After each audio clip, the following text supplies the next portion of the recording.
ਇੱਕ ਤਾਂ ਇਹਨਾਂ ਨੇ ਸ਼ਗਨ ਨਹੀਂ ਲਿਆ, ਬਹੁਤ ਵਧੀਆ। ਦੂਸਰੀ ਗੱਲ ਹੈ ਕਿ ਬੂਟਿਆਂ ਦੇ ਰੂਪ ਦੇ ਵਿੱਚ ਸ਼ਗਨ ਲਿਆ। ਪੰਜਾਬ 'ਚ ਦਰਖਤ ਕਿੱਥੇ ਆ? ਜਿਹੜੇ ਹੈਗੇ ਅਸੀਂ ਅੱਗ ਉੱਗ ਲਾ ਕੇ ਪਰਾਲੀ ਨੂੰ ਉਹ ਵੀ ਸਾੜ ਸੂੜ ਦਿੱਤੇ ਆ। ਕਨਸੈਪਟ ਮਨ 'ਚ ਕਿੱਥੋਂ ਆਇਆ ਕਿ ਭਾਈ ਲੋਕਾਂ ਨੂੰ ਕਹੀਏ ਕਿ ਬੂਟਿਆਂ ਦਾ ਸ਼ਗਨ ਦੇ ਕੇ ਜਾਓ। ਕਿਸੇ ਰਿਸ਼ਤੇਦਾਰ ਕੋਲੋਂ, ਸੱਜਣ ਮਿੱਤਰ ਕੋਲੋਂ ਇੱਕ ਨਵਾਂ ਪੈਸਾ ਵੀ ਜਿਹੜਾ ਉਹ ਸ਼ਗਨ ਨਹੀਂ ਲਿਆ। ਬੇਟੀ ਐਡਮਿੰਟਨ ਤੋਂ ਆਈ ਸੀ, ਕੈਨੇਡਾ ਤੋਂ। ਉਹਨੇ ਕਿਹਾ ਡੈਡੀ ਜੇ ਤੁਸੀਂ ਇਹ ਕੰਮ ਕਰਨਾ ਤੇ ਇੱਕ ਚੀਜ਼ ਵਿੱਚ ਹੋਰ ਪਲੱਸ ਕਰੋ ਤਾਂ ਜੋ ਸਮਾਜ ਨੂੰ ਇੱਕ ਵਧੀਆ ਮੈਸੇਜ ਜਾਵੇ। ਉਹ ਕੀ ਸੀ? ਉਹ ਕਹਿੰਦੇ ਜੋੜੀ ਨੂੰ ਆਸ਼ੀਰਵਾਦ ਸਾਰੇ ਇੱਕ ਪਲਾਂਟ ਦੇ ਨਾਲ, ਬੂਟੇ ਦੇ ਨਾਲ ਆਸ਼ੀਰਵਾਦ ਦੇਣ। ਬੂਟੇ ਸੁੱਕ ਸੱਕ ਗਏ ਹੋਣੇ ਆ, ਫਿਰ ਜਿਹੜੇ ਮਹਿਮਾਨਾਂ ਨੇ ਦਿੱਤੇ ਕੀਤਾ ਕੀ ਉਹਨਾਂ ਦਾ? ਤੁਸੀਂ ਕਿਉਂ ਇੱਧਰਲੇ ਪਾਸੇ ਤੁਰ ਪਏ? ਲੱਖ ਡੂਢ ਲੱਖ ਮਾੜਾ ਲੱਗਦਾ ਤੁਹਾਨੂੰ? ਮੈਨੂੰ ਬਹੁਤ ਵਧੀਆ ਲੱਗਾ ਕਿਉਂਕਿ ਉੱਥੇ ਵੀ ਪੱਛਮੀ ਬੰਗਾਲ ਤੋਂ ਵੀ ਉੱਥੇ ਵੀ ਵਿਆਹ 'ਤੇ ਗੋਲਡ ਪਾਣਾ, ਸ਼ਗਨ, ਸਾਰਾ ਕੁਝ ਡਾਊਰੀ ਸਿਸਟਮ ਉੱਥੇ ਵੀ ਬਹੁਤ ਜ਼ਿਆਦਾ ਆ। ਕਿੰਨਾ ਕੁ ਦਾਜ ਦੂਜ ਲਿਆ ਇਹਨਾਂ ਨੇ ਤੁਹਾਡੇ ਤੋਂ? ਕੁਝ ਵੀ ਨਹੀਂ। ਬੀਬੀਆਂ ਹੁੰਦੀਆਂ ਚੰਗੀਆਂ, ਪਰ ਜਦੋਂ ਆ ਘਰ ਦੇ ਵਿੱਚ ਸਲਾਹ ਕਰਨ ਲੱਗ ਪਏ ਸੀ, ਨਿਆਣੇ ਕਹਿੰਦੇ ਹੁੰਦੇ ਆ ਕਿ ਸਾਨੂੰ ਜੰਮ ਕੇ ਸਾਨੂੰ ਮੱਤਾਂ ਦੇਣ ਲੱਗ ਪਏ ਵੀ ਸ਼ਗਨ ਨਹੀਂ ਲੈਣਾ, ਨਹੀਂ ਲੈਣਾ। ਬੀਬੀਆਂ ਆਮ ਤਾਂ ਕਹਿੰਦੇ ਦਿੱਤੇ ਆ, ਦਿੱਤੇ ਲੈਣੇ ਆ। ਮਿਲਣੀ ਆਪਾਂ ਬਿਲਕੁਲ ਨਹੀਂ ਕਰਨੀ ਕਿਉਂਕਿ ਲੜਕੀ ਵਾਲੇ ਤੇ 12 ਦਿਨ ਤੋਂ ਸਾਡੇ ਕੋਲ ਹੀ ਰਹਿ ਰਹੇ ਆ ਤੇ ਆਪਾਂ 12 ਦਿਨ ਤੋਂ ਤਾਂ ਮਿਲ ਰਹੇ ਆ ਤੇ ਹੁਣ ਅੱਜ ਮਿਲਣੀ ਕਿਹੜੀ ਕਰਨੀ? ਇਹ ਤਾਂ ਐਵੇਂ ਲੈਣ ਦੇਣ ਦਾ ਬਹਾਨਾ ਹੀ ਹੁੰਦਾ। ਦਬਕਾ ਦੁਬਕਾ ਮਾਰਨਾ ਹੁੰਦਾ ਪੰਜਾਬੀ 'ਚ ਮਾਰਦੇ ਕੋਈ ਬੰਗਾਲੀ 'ਚ ਮਾਰਦੇ? ਨਹੀਂ, ਪੰਜਾਬੀ 'ਚ। ਪੰਜਾਬੀ 'ਚ ਚਲੋ ਇਹਨਾਂ ਮਗਰ ਆ ਕੇ ਦਬਕਾ ਮਾਰਦੇ ਆ। ਠੀਕ।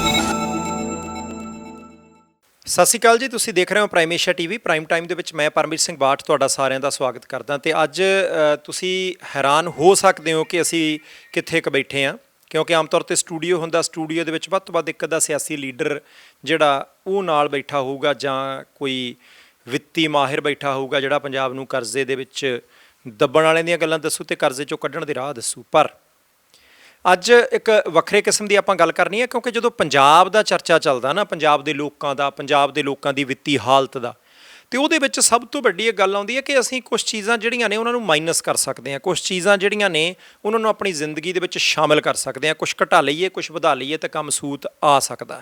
ਖਾਸ ਤੌਰ ਦੇ ਉੱਤੇ ਜਦੋਂ ਭਾਰਤ ਦੇ ਵਿੱਚ ਬੇਟੀ ਬਚਾਓ ਬੇਟੀ ਪੜ੍ਹਾਓ ਦੀ ਮੁਹਿੰਮ ਚੱਲੀ ਸੀ ਤਾਂ ਬਹੁਤ ਸਾਰੇ ਸਵਾਲ ਮਨ ਦੇ ਵਿੱਚ ਆਏ। ਜਦੋਂ ਪੰਜਾਬ ਦੇ ਮੱਥੇ ਦੇ ਉੱਤੇ ਇੱਕ ਵਾਰੀ ਕੁੜੀ ਮਾਰ ਦਾ ਕਲੰਕ ਲੱਗਾ ਸੀ ਤਾਂ ਉਦੋਂ ਬਹੁਤ ਸਾਰੇ ਸਵਾਲ ਮੱਥੇ 'ਤੇ ਆਏ ਕਿ ਕੀ ਹੋ ਗਿਆ ਭਾਈ, ਇੱਥੇ ਤਾਂ ਗੁਰੂ ਸਾਹਿਬਾਨ ਦੀ ਧਰਤੀ ਹੈ, ਬਾਣੀ ਆਪਾਂ ਸੁਣਦੇ ਹਾਂ, ਬਾਣੀ ਆਪਾਂ ਪੜ੍ਹਦੇ ਹਾਂ, ਮੱਥਾ ਟੇਕਦੇ ਹਾਂ ਗੁਰੂ ਘਰਾਂ ਦੇ ਵਿੱਚ ਜਾ ਕੇ, ਤਾਂ ਕਲੰਕ ਕਿਹੜਾ ਲੱਗ ਗਿਆ? ਸੋ ਸਾਰੀਆਂ ਚੀਜ਼ਾਂ ਨੂੰ ਆਪਣੇ ਕਲਾਵੇ 'ਚ ਲੈਣ ਦੇ ਲਈ ਇੱਕ ਪ੍ਰੈਕਟੀਕਲ ਉਦਾਹਰਣ ਜਿਹੜੀ ਹੈ, ਜਵਲੰਤ ਉਦਾਹਰਣ ਜਿਹੜੀ ਹੈ, ਉਹ ਅੱਜ ਆਪਾਂ ਪੇਸ਼ ਕਰਨੀ ਹੈ। ਭਖਤ ਦਾ ਜਿਹਾ ਮਸਲਾ ਨਾਲ ਰਿਆੜ ਸਾਹਿਬ ਨੇ, ਸਰਦਾਰ ਦਲਬੀਰ ਸਿੰਘ ਰਿਆੜ ਇੱਧਰਲੇ ਪਾਸੇ ਬੈਠੇ ਨੇ, ਪਰਿਵਾਰ ਇੱਧਰਲੇ ਪਾਸੇ ਬੈਠਾ ਹੈ। ਅਤੇ ਅੱਜ ਜਿਹੜੀ ਗੱਲ ਮੈਂ ਤੁਹਾਡੇ ਨਾਲ ਇਸ ਪਰਿਵਾਰ ਦੇ ਮਾਧਿਅਮ ਰਾਹੀਂ ਸਾਂਝੀ ਕਰਨੀ ਹੈ ਉਹ ਬਹੁਤ ਅਹਿਮ ਹੈ, ਕਿਉਂਕਿ ਪੰਜਾਬ ਦੇ ਵਿੱਚ 3 ਵੱਡੀਆਂ ਸਮੱਸਿਆਵਾਂ। ਪਹਿਲੀ ਗੱਲ ਹੈ ਕਿ ਕੁੜੀ ਦਾ ਜਨਮ ਬਾਅਦ 'ਚ ਹੁੰਦਾ, ਅਸੀਂ ਪਹਿਲੇ ਫਿਕਰਮੰਦ ਹੋ ਜਾਂਦੇ ਵਿਆਹ ਕਰਨਾ ਬਈ, ਪੈਸੇ ਬੜੇ ਲੱਗਣੇ ਆ, ਚਾਹੇ ਬੰਦਾ ਅਮੀਰ ਹੈ ਚਾਹੇ ਆਰਥਿਕ ਤੌਰ ਦੇ ਉੱਤੇ ਕਮਜ਼ੋਰ ਹੈ, ਸਾਰਿਆਂ ਦੇ ਲਈ ਇਹੀ ਹੁੰਦਾ ਕਿ ਭਾਈ ਦਾਜ ਦਹੇਜ ਕਿੱਥੋਂ ਇਕੱਠਾ ਕਰਨਾ। ਰਸਮਾਂ ਦੇ ਉੱਤੇ ਜੇ ਕੋਈ ਬੰਦਾ ਪੈਸਾ ਟਕਾ ਨਾ ਵੀ ਲਵੇ ਦਾਜ ਦਹੇਜ ਦਾ, ਤੇ 15-20 ਲੱਖ ਰੁਪਈਆ ਉਹੀ ਲੱਗ ਜਾਂਦਾ ਪਾਰਟੀਆਂ ਸ਼ਾਰਟੀਆਂ ਤੇ ਬਰਾਤ ਸਾਂਭਣ ਦੇ ਉੱਤੇ ਹੀ, ਉਹ ਪੈਸੇ ਟਕੇ ਦਾ ਫਿਕਰ। ਦੂਸਰਾ, ਵਾਤਾਵਰਣ ਦਾ ਬਹੁਤ ਵੱਡਾ ਅੱਜ ਕੱਲ੍ਹ ਮਸਲਾ ਕਿ ਦਰਖਤ ਘਟੀ ਜਾਂਦੇ ਆ, ਜੰਗਲਾਂ ਅਧੀਨ ਖੇਤਰ ਘਟੀ ਜਾਂਦਾ ਹੈ। ਤੀਸਰੀ ਗੱਲ ਜਿਹੜੀ ਹੈ ਉਹ ਸਭ ਤੋਂ ਵੱਧ ਮਹੱਤਵਪੂਰਨ ਹੈ ਕਿ ਵਿਆਹ ਆਯੋਜਨ ਕਰਨਾ ਤਾਂ ਬੋਝ ਬਣ ਗਿਆ, ਵਿਆਹ ਦੇ ਉੱਤੇ ਜਾਣਾ ਵੀ ਇੱਕ ਤਰ੍ਹਾਂ ਦਾ ਬੋਝ ਹੈ। 500 ਰੁਪਈਆ ਤੁਹਾਡੀ ਜੇਬ 'ਚ ਹੋਊਗਾ, 1000-1100 ਹੋਊਗਾ ਤਾਂ ਸ਼ਗਨ ਦਓਗੇ ਨਾ। ਰਿਸ਼ਤੇਦਾਰੀ ਦੇ ਮਾਮਲੇ ਦੇ ਉੱਤੇ ਜਾਣਾ, ਮੱਥੇ ਵੱਟ ਪਾ ਕੇ ਜਾਈਏ, ਚੰਗਾ ਨਹੀਂ ਲੱਗਦਾ। ਰਿਆੜ ਸਾਹਿਬ, ਸਭ ਤੋਂ ਪਹਿਲਾਂ ਤਾਂ ਸਵਾਗਤ ਹੈ ਜੀ। ਬਹੁਤ ਧੰਨਵਾਦ ਜੀ ਬਾਠ ਸਾਹਿਬ। ਪਹਿਲਾਂ ਤਾਂ ਮੈਂ ਤੁਹਾਡਾ ਸਾਰੀ ਟੀਮ ਦਾ ਦਿਲੋਂ ਧੰਨਵਾਦ ਕਰਦਾ ਕਿ ਤੁਸੀਂ ਅੱਜ ਸਾਡੇ ਕੋਲ ਸਾਡੇ ਗ੍ਰਹਿ ਦੇ ਵਿੱਚ ਪਹੁੰਚੇ ਹੋ ਔਰ ਸਾਡੇ ਨਾਲ ਇਹ ਗੱਲਬਾਤ ਜਿਹੜੀ ਆ, ਜਿਹੜਾ ਅਸੀਂ ਮੈਰਿਜ ਕੀਤੀ ਹੈ ਬੇਟੇ ਦੀ, ਉਹ ਸਾਰੀ ਗੱਲਬਾਤ ਪ੍ਰਾਈਮ ਏਸ਼ੀਆ ਚੈਨਲ ਦੇ ਉੱਤੇ ਸਾਂਝੀ ਕਰ ਰਹੇ ਹੋ। ਲਓ ਜੀ, ਰਿਆੜ ਸਾਹਿਬ ਦੇ ਪਰਿਵਾਰ ਦੇ ਵਿੱਚ ਇਹ ਉਹਨਾਂ ਦਾ ਬੇਟਾ ਹੈ, ਇਧਰਲੇ ਪਾਸੇ ਨੌਂ ਰਾਣੀ ਹੈ, ਬੇਟੀ ਹੈ। ਹੁਣ ਇਹਨਾਂ ਦਾ ਵਿਆਹ ਹੋਇਆ ਤੇ ਦਿਨ ਅਜੇ ਥੋੜੇ ਹੋਏ ਆ। ਸਤਿ ਸ਼੍ਰੀ ਅਕਾਲ ਜੀ। ਸਤਿ ਸ੍ਰੀ ਅਕਾਲ ਜੀ। ਕਦੋਂ ਕੁ ਵਿਆਹ ਹੋ ਗਿਆ ਜੀ? ਸਾਡਾ 19 ਸਤੰਬਰ ਨੂੰ ਹੋਇਆ ਜੀ। ਹੁਣੇ ਹੈ ਜੀ? ਹਾਂਜੀ ਹਾਂਜੀ। ਮਹੀਨਾ ਵੀ ਨਹੀਂ ਹੋਇਆ? ਨਹੀਂ ਜੀ। ਚਲੋ ਪਹਿਲਾਂ ਤਾਂ ਵਧਾਈਆਂ। ਥੈਂਕ ਯੂ ਜੀ। ਜੀ, ਹੁਣ 19 ਸਤੰਬਰ ਨੂੰ ਵਿਆਹ ਹੋਇਆ ਤੇ ਅਕਤੂਬਰ ਦਾ ਪਹਿਲਾ ਹਫਤਾ ਜਿਹੜਾ ਉਹ ਚੱਲਦਾ, ਤੇ ਇਹਦਾ ਮਤਲਬ ਹੈ ਕਿ ਕੁਝ ਹਫ਼ਤੇ ਪਹਿਲਾਂ ਹੋਇਆ ਵਿਆਹ ਇੰਨਾ ਇੰਪੋਰਟੈਂਟ ਹੈ, ਇੰਨਾ ਜ਼ਿਆਦਾ ਮਹੱਤਵਪੂਰਨ ਹੈ, ਮੈਨੂੰ ਲੱਗਦਾ ਕਿ ਪੰਜਾਬ ਦੀਆਂ ਅੱਧੀਆਂ ਸਮੱਸਿਆਵਾਂ ਹੱਲ ਹੋ ਸਕਦੀਆਂ, ਕਿਉਂਕਿ ਇਹ ਇੱਕ ਐਸਾ ਵਿਆਹ ਜਿਹਦੇ ਵਿੱਚ ਪਰਿਵਾਰ ਨੇ ਫੈਸਲਾ ਕੀਤਾ ਸੀ ਕਿ ਭਾਈ ਸ਼ਗਨ ਨਹੀਂ ਲੈਣਾ। ਲਿਫਾਫਾ ਹੁੰਦਾ ਨਾ, ਲਿਫਾਫੇ ਦੇ ਵਿੱਚ ਪੈਸੇ ਹੁੰਦੇ ਆ, ਅਸੀਂ ਜਾ ਕੇ ਪਹਿਲਾਂ ਕਹਿੰਦੇ 1100 ਪਾ ਦਿਓ, ਮੋੜ ਹੀ ਦੇਣਗੇ, ਅਗਲੇ 600 500 ਹੀ ਰੱਖਣਗੇ। ਇੱਦਾਂ ਚਰਚਾ ਚੱਲਦੀ ਹੁੰਦੀ ਆ ਘਰੋਂ। ਕਈ ਵਾਰੀ ਬੱਸ ਦੇ ਵਿੱਚ ਵੀ ਮੀਆਂ ਬੀਬੀ ਲੜਦੇ ਜਾਂਦੇ ਹੁੰਦੇ, ਸ਼ਗਨ ਕਿੰਨਾ ਪਾਉਣਾ ਕਿੰਨਾ ਨਹੀਂ ਪਾਉਣਾ, ਬੜੀ ਵੱਡੀ ਦਿੱਕਤ ਹੁੰਦੀ ਆ। ਵਿਆਹ ਦਾ ਕਾਰਡ ਅਗਲੇ ਦੇ ਕੇ ਜਾਣ ਤਾਂ ਅਸੀਂ ਪਹਿਲਾਂ ਹੀ ਪਰੇਸ਼ਾਨ ਹੋ ਜੀਦਾ ਕਿ ਭਾਈ ਸ਼ਗਨ ਕਿੱਥੋਂ ਦੇਵਾਂਗੇ। ਇੱਕ ਤਾਂ ਇਹਨਾਂ ਨੇ ਸ਼ਗਨ ਨਹੀਂ ਲਿਆ, ਬਹੁਤ ਵਧੀਆ। ਦੂਸਰੀ ਗੱਲ ਹੈ ਕਿ ਬੂਟਿਆਂ ਦੇ ਰੂਪ ਦੇ ਵਿੱਚ ਸ਼ਗਨ ਲਿਆ। ਪੰਜਾਬ 'ਚ ਦਰਖਤ ਕਿੱਥੇ ਆ? ਜਿਹੜੇ ਹੈਗੇ ਅਸੀਂ ਅੱਗ ਉਗਲਾ ਕੇ ਪਰਾਲੀ ਨੂੰ ਉਹ ਵੀ ਸਾੜ ਸੂੜ ਦਿੱਤੇ ਆ। ਹੁਣ ਦੋਨੋਂ ਚੀਜ਼ਾਂ, ਵਾਤਾਵਰਣ ਵੀ ਸਾਫ਼ ਹੋ ਜੂ ਜੇ ਬੂਟੇ ਲੱਗ ਜਾਣਗੇ, ਸ਼ਗਨ ਵਾਲਾ ਕੰਮ ਫਾਹਾ ਜਿਹਾ ਉਹ ਵੀ ਮੁੱਕ ਗਿਆ। ਰਿਆੜ ਸਾਹਿਬ, ਸਭ ਤੋਂ ਪਹਿਲਾਂ ਤਾਂ ਮੈਨੂੰ ਇਹ ਦੱਸਿਓ ਕਿ ਕਨਸੈਪਟ ਮਨ 'ਚ ਕਿੱਥੋਂ ਆਇਆ ਕਿ ਭਾਈ ਲੋਕਾਂ ਨੂੰ ਕਹੀਏ ਕਿ ਬੂਟਿਆਂ ਦਾ ਸ਼ਗਨ ਦੇ ਕੇ ਜਾਓ? WhatsApp ਹੋਇਆ ਇਸ ਤਰ੍ਹਾਂ ਕਿ ਅਕਸਰ ਅਸੀਂ ਜਦੋਂ ਕੋਈ ਇਦਾਂ ਦਾ ਫੰਕਸ਼ਨ ਸ਼ੁਰੂ ਕਰਦੇ ਹਾਂ ਤੇ ਘਰ ਦੇ ਵਿੱਚ ਵਿਚਾਰਾਂ ਹੁੰਦੀਆਂ ਵੀ ਫਲਾਣੇ ਨੇ ਫਲਾਣੇ ਵੇਲੇ ਕੀ ਦਿੱਤਾ ਸੀ, ਅਸੀਂ ਉਹਨੂੰ ਕੀ ਦਿੱਤਾ ਸੀ, ਇਦਾਂ ਦਾ ਅਸੀਂ ਯਾਦ ਕਰਨਾ ਸ਼ੁਰੂ ਕਰ ਦਿੰਦੇ ਹਾਂ। ਬੇਟਾ ਕੋਲ ਬੈਠਾ ਸੀ, ਇਹਨੇ ਗੱਲ ਕੀਤੀ, ਡੈਡੀ ਇੰਨੇ ਚਿਰਾਂ ਦਾ ਤੁਸੀਂ ਯਾਦ ਰੱਖਣਾ ਇਹ ਕਿੰਨਾ ਕੁ ਸੌਖਾ ਕੰਮ ਆ, ਇਹੋ ਜਿਹੀਆਂ ਟੈਨਸ਼ਨਾਂ ਕਿਉਂ ਸਿਰ ਤੇ ਚੁੱਕੀ ਫਿਰਦੇ ਜੇ? ਤੁਸੀਂ ਇਸ ਤਰ੍ਹਾਂ ਕਰੋ, ਮੇਰੀ ਮੰਨੋ ਤੇ ਐਤਕੀ ਕਿਸੇ ਕੋਲੋਂ ਸ਼ਗਨ ਲਵੋ ਹੀ ਨਾ, ਜਾਣ ਛੜਿਓ। ਜੇ ਲੱਖ 1.5 ਲੱਖ ਰੁਪਈਆ ਸ਼ਗਨਾਂ ਦਾ ਇਕੱਠਾ ਹੁੰਦਾ ਨਾ ਹੋਊਗਾ ਵਿਆਹ ਦੇ ਉੱਤੇ, ਸਮਝ ਲਿਓ ਜ਼ਿਆਦਾ ਖਰਚ ਹੋ ਗਿਆ। ਮੈਂ ਕਿਹਾ ਪੁੱਤਰ ਗੱਲ ਤੇ ਤੇਰੀ ਹੈ ਬਹੁਤ ਵਧੀਆ, ਮੈਂ ਤੇ ਸਾਰਾ ਦਿਨ ਇਹਨਾਂ ਕੰਮਾਂ ਦੇ ਵਿੱਚ ਲੋਕਾਂ ਨੂੰ ਸੁਚੇਤ ਕਰਨ ਵਾਸਤੇ ਤੁਰਿਆ ਫਿਰਦਾ ਰਹਿਣਾ, ਸਮਾਜ ਸੇਵਾ ਦੇ ਵਿੱਚ ਲੱਗਾ ਰਹਿਣਾ, ਪਰ ਮੈਨੂੰ ਚਿੰਤਾ ਇਹ ਸੀ ਵੀ ਸ਼ਾਇਦ ਮੇਰੇ ਪਰਿਵਾਰ ਨੇ ਮੇਰੀ ਇਹ ਗੱਲ ਮੰਨਣੀ ਨਹੀਂ। ਤੇ ਜੇ ਤੂੰ ਇਹ ਗੱਲ ਕਹਿਣਾ ਤੇ ਮੈਂ ਤੁਹਾਨੂੰ ਇਹ ਗੱਲ ਕਹਿਣਾ ਵੀ ਤੁਸੀਂ ਸਾਰਿਆਂ ਨੇ ਤਗੜੇ ਹੋ ਕੇ ਇਸ ਗੱਲ ਨੂੰ ਨਿਭਾਉਣਾ ਆ ਅਖੀਰ ਤੱਕ। ਐਸਾ ਨਾ ਹੋਵੇ ਵੀ ਕੋਈ ਸ਼ਗਨ ਫੜੀ ਜਾਵੇ ਤੇ ਕੋਈ ਜਵਾਬ ਦੇਈ ਜਾਵੇ। ਪਰ ਮੈਂ ਤੇ ਉਸ ਮਾਲਕ ਦਾ ਸ਼ੁਕਰਾਨਾ ਕਰਦਾ ਕਿ ਜਿਨੇ ਇਹ ਹਿੰਮਤ ਬਖਸ਼ੀ ਸਾਰੇ ਪਰਿਵਾਰ ਨੂੰ, ਤੇ ਅਖੀਰ ਤੱਕ ਕਿਸੇ ਰਿਸ਼ਤੇਦਾਰ ਕੋਲੋਂ, ਸੱਜਣ ਮਿੱਤਰ ਕੋਲੋਂ ਇੱਕ ਨਵਾਂ ਪੈਸਾ ਵੀ ਜਿਹੜਾ ਉਹ ਸ਼ਗਨ ਨਹੀਂ ਲਿਆ। ਬੇਟੀ ਐਡਮਿੰਟਨ ਤੋਂ ਆਈ ਸੀ, ਕੈਨੇਡਾ ਤੋਂ। ਉਹਨੇ ਕਿਹਾ ਡੈਡੀ ਜੇ ਤੁਸੀਂ ਇਹ ਕੰਮ ਕਰਨਾ ਤੇ ਇੱਕ ਚੀਜ਼ ਵਿੱਚ ਹੋਰ ਪਲੱਸ ਕਰੋ ਤਾਂ ਜੋ ਸਮਾਜ ਨੂੰ ਇੱਕ ਵਧੀਆ ਮੈਸੇਜ ਆਵੇ। ਉਹ ਕੀ ਸੀ? ਉਹ ਕਹਿੰਦੇ ਜੋੜੀ ਨੂੰ ਆਸ਼ੀਰਵਾਦ ਸਾਰੇ ਇੱਕ ਪਲਾਂਟ ਦੇ ਨਾਲ, ਬੂਟੇ ਦੇ ਨਾਲ ਆਸ਼ੀਰਵਾਦ ਦੇਣ ਤਾਂ ਜੋ ਸਮਾਜ ਨੂੰ ਇੱਕ ਵਧੀਆ ਮੈਸੇਜ ਆਵੇ। ਪੰਜਾਬ ਦੇ ਅੰਦਰ ਜੋ ਵਾਤਾਵਰਨ ਇੰਨਾ ਪੋਲਿਊਟਡ ਹੋ ਚੁੱਕਿਆ, ਉਹ ਇੱਕ ਇਸ਼ਾਰੇ ਮਾਤਰ ਸਮਾਜ ਜਿਹੜਾ ਉਹ ਸੁਚੇਤ ਹੋਵੇ ਕਿ ਅਸੀਂ ਵਾਤਾਵਰਨ ਨੂੰ ਸੰਭਾਲਣਾ। ਤੇ ਐਸੇ ਵਿਆਹ ਫੰਕਸ਼ਨ ਜਿਹੜੇ ਆ ਇਹਨਾਂ ਦਾ ਐਸੇ ਮੌਕਿਆਂ ਦੇ ਉੱਤੇ ਅਸੀਂ ਇੱਕ ਸਹੀ ਸੁਨੇਹਾ ਸਮਾਜ ਨੂੰ ਦੇ ਕੇ ਸਹੀ ਰਸਤੇ ਵੱਲ ਲੋਕਾਂ ਨੂੰ ਤੋਰਨ ਵਾਸਤੇ ਸੁਚੇਤ ਕਰ ਸਕਦੇ ਹਾਂ। ਅਸੀਂ ਇੱਕ ਦੋ ਤਸਵੀਰਾਂ ਵੀ ਤੁਹਾਨੂੰ ਸਕਰੀਨ ਦੇ ਉੱਤੇ ਦਿਖਾਵਾਂਗੇ ਕਿ 2-2.5 ਹਫ਼ਤੇ ਪਹਿਲਾਂ ਜਿਹੜਾ ਇਹ ਵਿਆਹ ਹੋਇਆ 19 ਸਤੰਬਰ 2022 ਨੂੰ, ਕਿਉਂਕਿ ਇਤਿਹਾਸ ਹੀ ਹੁੰਦੀਆਂ ਕਈ ਚੀਜ਼ਾਂ ਕਿ ਭਾਈ ਸ਼ਗਨ ਲਿਆ ਨਹੀਂ ਤੇ ਉਹਦੇ ਤੋਂ ਬਾਅਦ ਬੂਟੇ ਜਿਹੜੇ ਆ ਉਹ ਮਹਿਮਾਨਾਂ ਨੇ ਤੋਹਫੇ ਦੇ ਰੂਪ 'ਚ ਕਹਿ ਲਓ, ਆਸ਼ੀਰਵਾਦ ਦੇ ਰੂਪ ਦੇ ਵਿੱਚ ਕਹਿ ਲਓ, ਉਹ ਦਿੱਤੇ। ਤੇ ਰਿਆੜ ਸਾਹਿਬ, ਮੈਂ ਜਾਣਾ ਅਜੇ ਇੱਧਰਲੇ ਪਾਸੇ ਪੁੱਛਣੇ ਕੋਈ ਸਵਾਲ ਥੋੜ੍ਹਾ ਜਿਹਾ, ਪਰ ਉਹਦੇ ਤੋਂ ਪਹਿਲਾਂ ਮੈਂ ਤੁਹਾਡੇ ਤੋਂ ਪੁੱਛਦਾ ਕਿ ਬੂਟਿਆਂ ਦਾ ਕੀਤਾ ਕੀ? ਕਿਉਂਕਿ ਆਮ ਤੌਰ 'ਤੇ ਹੁੰਦਾ ਕਿ ਵਿਆਹ ਤੋਂ ਬਾਅਦ ਨਾ ਸਾਨੂੰ ਦਸੀਂ ਕੁ ਦਿਨੀ ਉਹ ਆਹ ਤਾਂ ਚੀਜ਼ ਪਈ ਖਰਾਬ ਹੋ ਗਈ। ਵਿਆਹ ਤੋਂ ਬਾਅਦ ਲੱਭਦੀਆਂ ਹੁੰਦੀਆਂ ਬੜੀਆਂ ਚੀਜ਼ਾਂ, ਆਹ ਚੁੰਨੀ ਤਾਂ ਉਦੋਂ ਵਿਆਹ 'ਚ ਲੱਭੀ ਨਾ, ਬੈੱਡ ਦੇ ਪਿੱਛੇ ਡਿੱਗੀ ਜਾਣੀ ਲੱਭੀ। ਹੁਣ ਬੂਟੇ ਸੁੱਕ ਸੱਕ ਗਏ ਹੋਣੇ ਆ, ਫਿਰ ਜਿਹੜੇ ਮਹਿਮਾਨਾਂ ਨੇ ਦਿੱਤੇ ਕੀਤਾ ਕੀ ਉਹਨਾਂ ਦਾ? WhatsApp ਹੁੰਦਾ ਤੇ ਅਕਸਰ ਇਸੇ ਤਰ੍ਹਾਂ ਆਪਾਂ ਆਸੇ-ਪਾਸੇ ਦੇਖਦੇ ਹਾਂ, ਪਰ ਮੈਂ ਤੁਹਾਨੂੰ ਹੁਣੇ ਹੀ ਥੋੜ੍ਹੀ ਦੇਰ ਤੱਕ ਆਪਣੇ ਗਾਰਡਨ ਦੇ ਵਿੱਚ ਲੈ ਕੇ ਜਾਣਾ, ਜਿਹੜਾ ਮੈਂ ਬਿਲਕੁਲ 5-7 ਮਹੀਨੇ ਪਹਿਲਾਂ ਸ਼ੁਰੂ ਕੀਤਾ ਸੀ, ਔਰ ਅੱਜ ਉਹ ਜਿਹੜਾ ਬਿਲਕੁਲ ਆਪਣੇ ਪੂਰੇ ਜੋਬਨ 'ਤੇ ਪਹੁੰਚ ਚੁੱਕਿਆ। ਬਰਸਾਤ ਦਾ ਮੌਸਮ ਨਿਕਲਿਆ, ਉੱਥੇ ਮੈਂ ਬਹੁਤ ਸਾਰੇ ਬੂਟੇ, ਫਲਦਾਰ ਵੀ, ਦੂਸਰੇ ਬੂਟੇ ਵੀ, ਘਾਹ ਵੀ, ਦੁਆਲੇ ਹੈਜ ਵੀ, ਔਰ ਬਹੁਤ ਸੋਹਣਾ ਬਣਾਇਆ, ਤੁਹਾਨੂੰ ਮੈਂ ਵਿਖਾਵਾਂਗਾ। ਮੈਂ ਉਹ ਸਾਰੇ ਬੂਟੇ ਜਿਹੜੇ ਵਿਆਹ ਦੇ ਵਿੱਚ ਲੋਕਾਂ ਨੇ ਆਸ਼ੀਰਵਾਦ ਦੇ ਰੂਪ ਦੇ ਵਿੱਚ ਦਿੱਤੇ ਆ, ਉਹਨਾਂ ਬੂਟਿਆਂ ਨੂੰ ਆਪਣੇ ਗਾਰਡਨ ਦੇ ਵਿੱਚ ਲਗਾਇਆ। ਆਪਣੇ ਆਸੇ-ਪਾਸੇ ਦੇ ਜਿਹੜੇ ਪਲਾਟ ਨੇ ਉਹਨਾਂ ਦੀ ਸਾਫ਼ ਸਫਾਈ ਕਰਾ ਕੇ ਉਹਨਾਂ ਪਲਾਟਾਂ ਦੇ ਵਿੱਚ ਵੀ ਲਗਾਏ।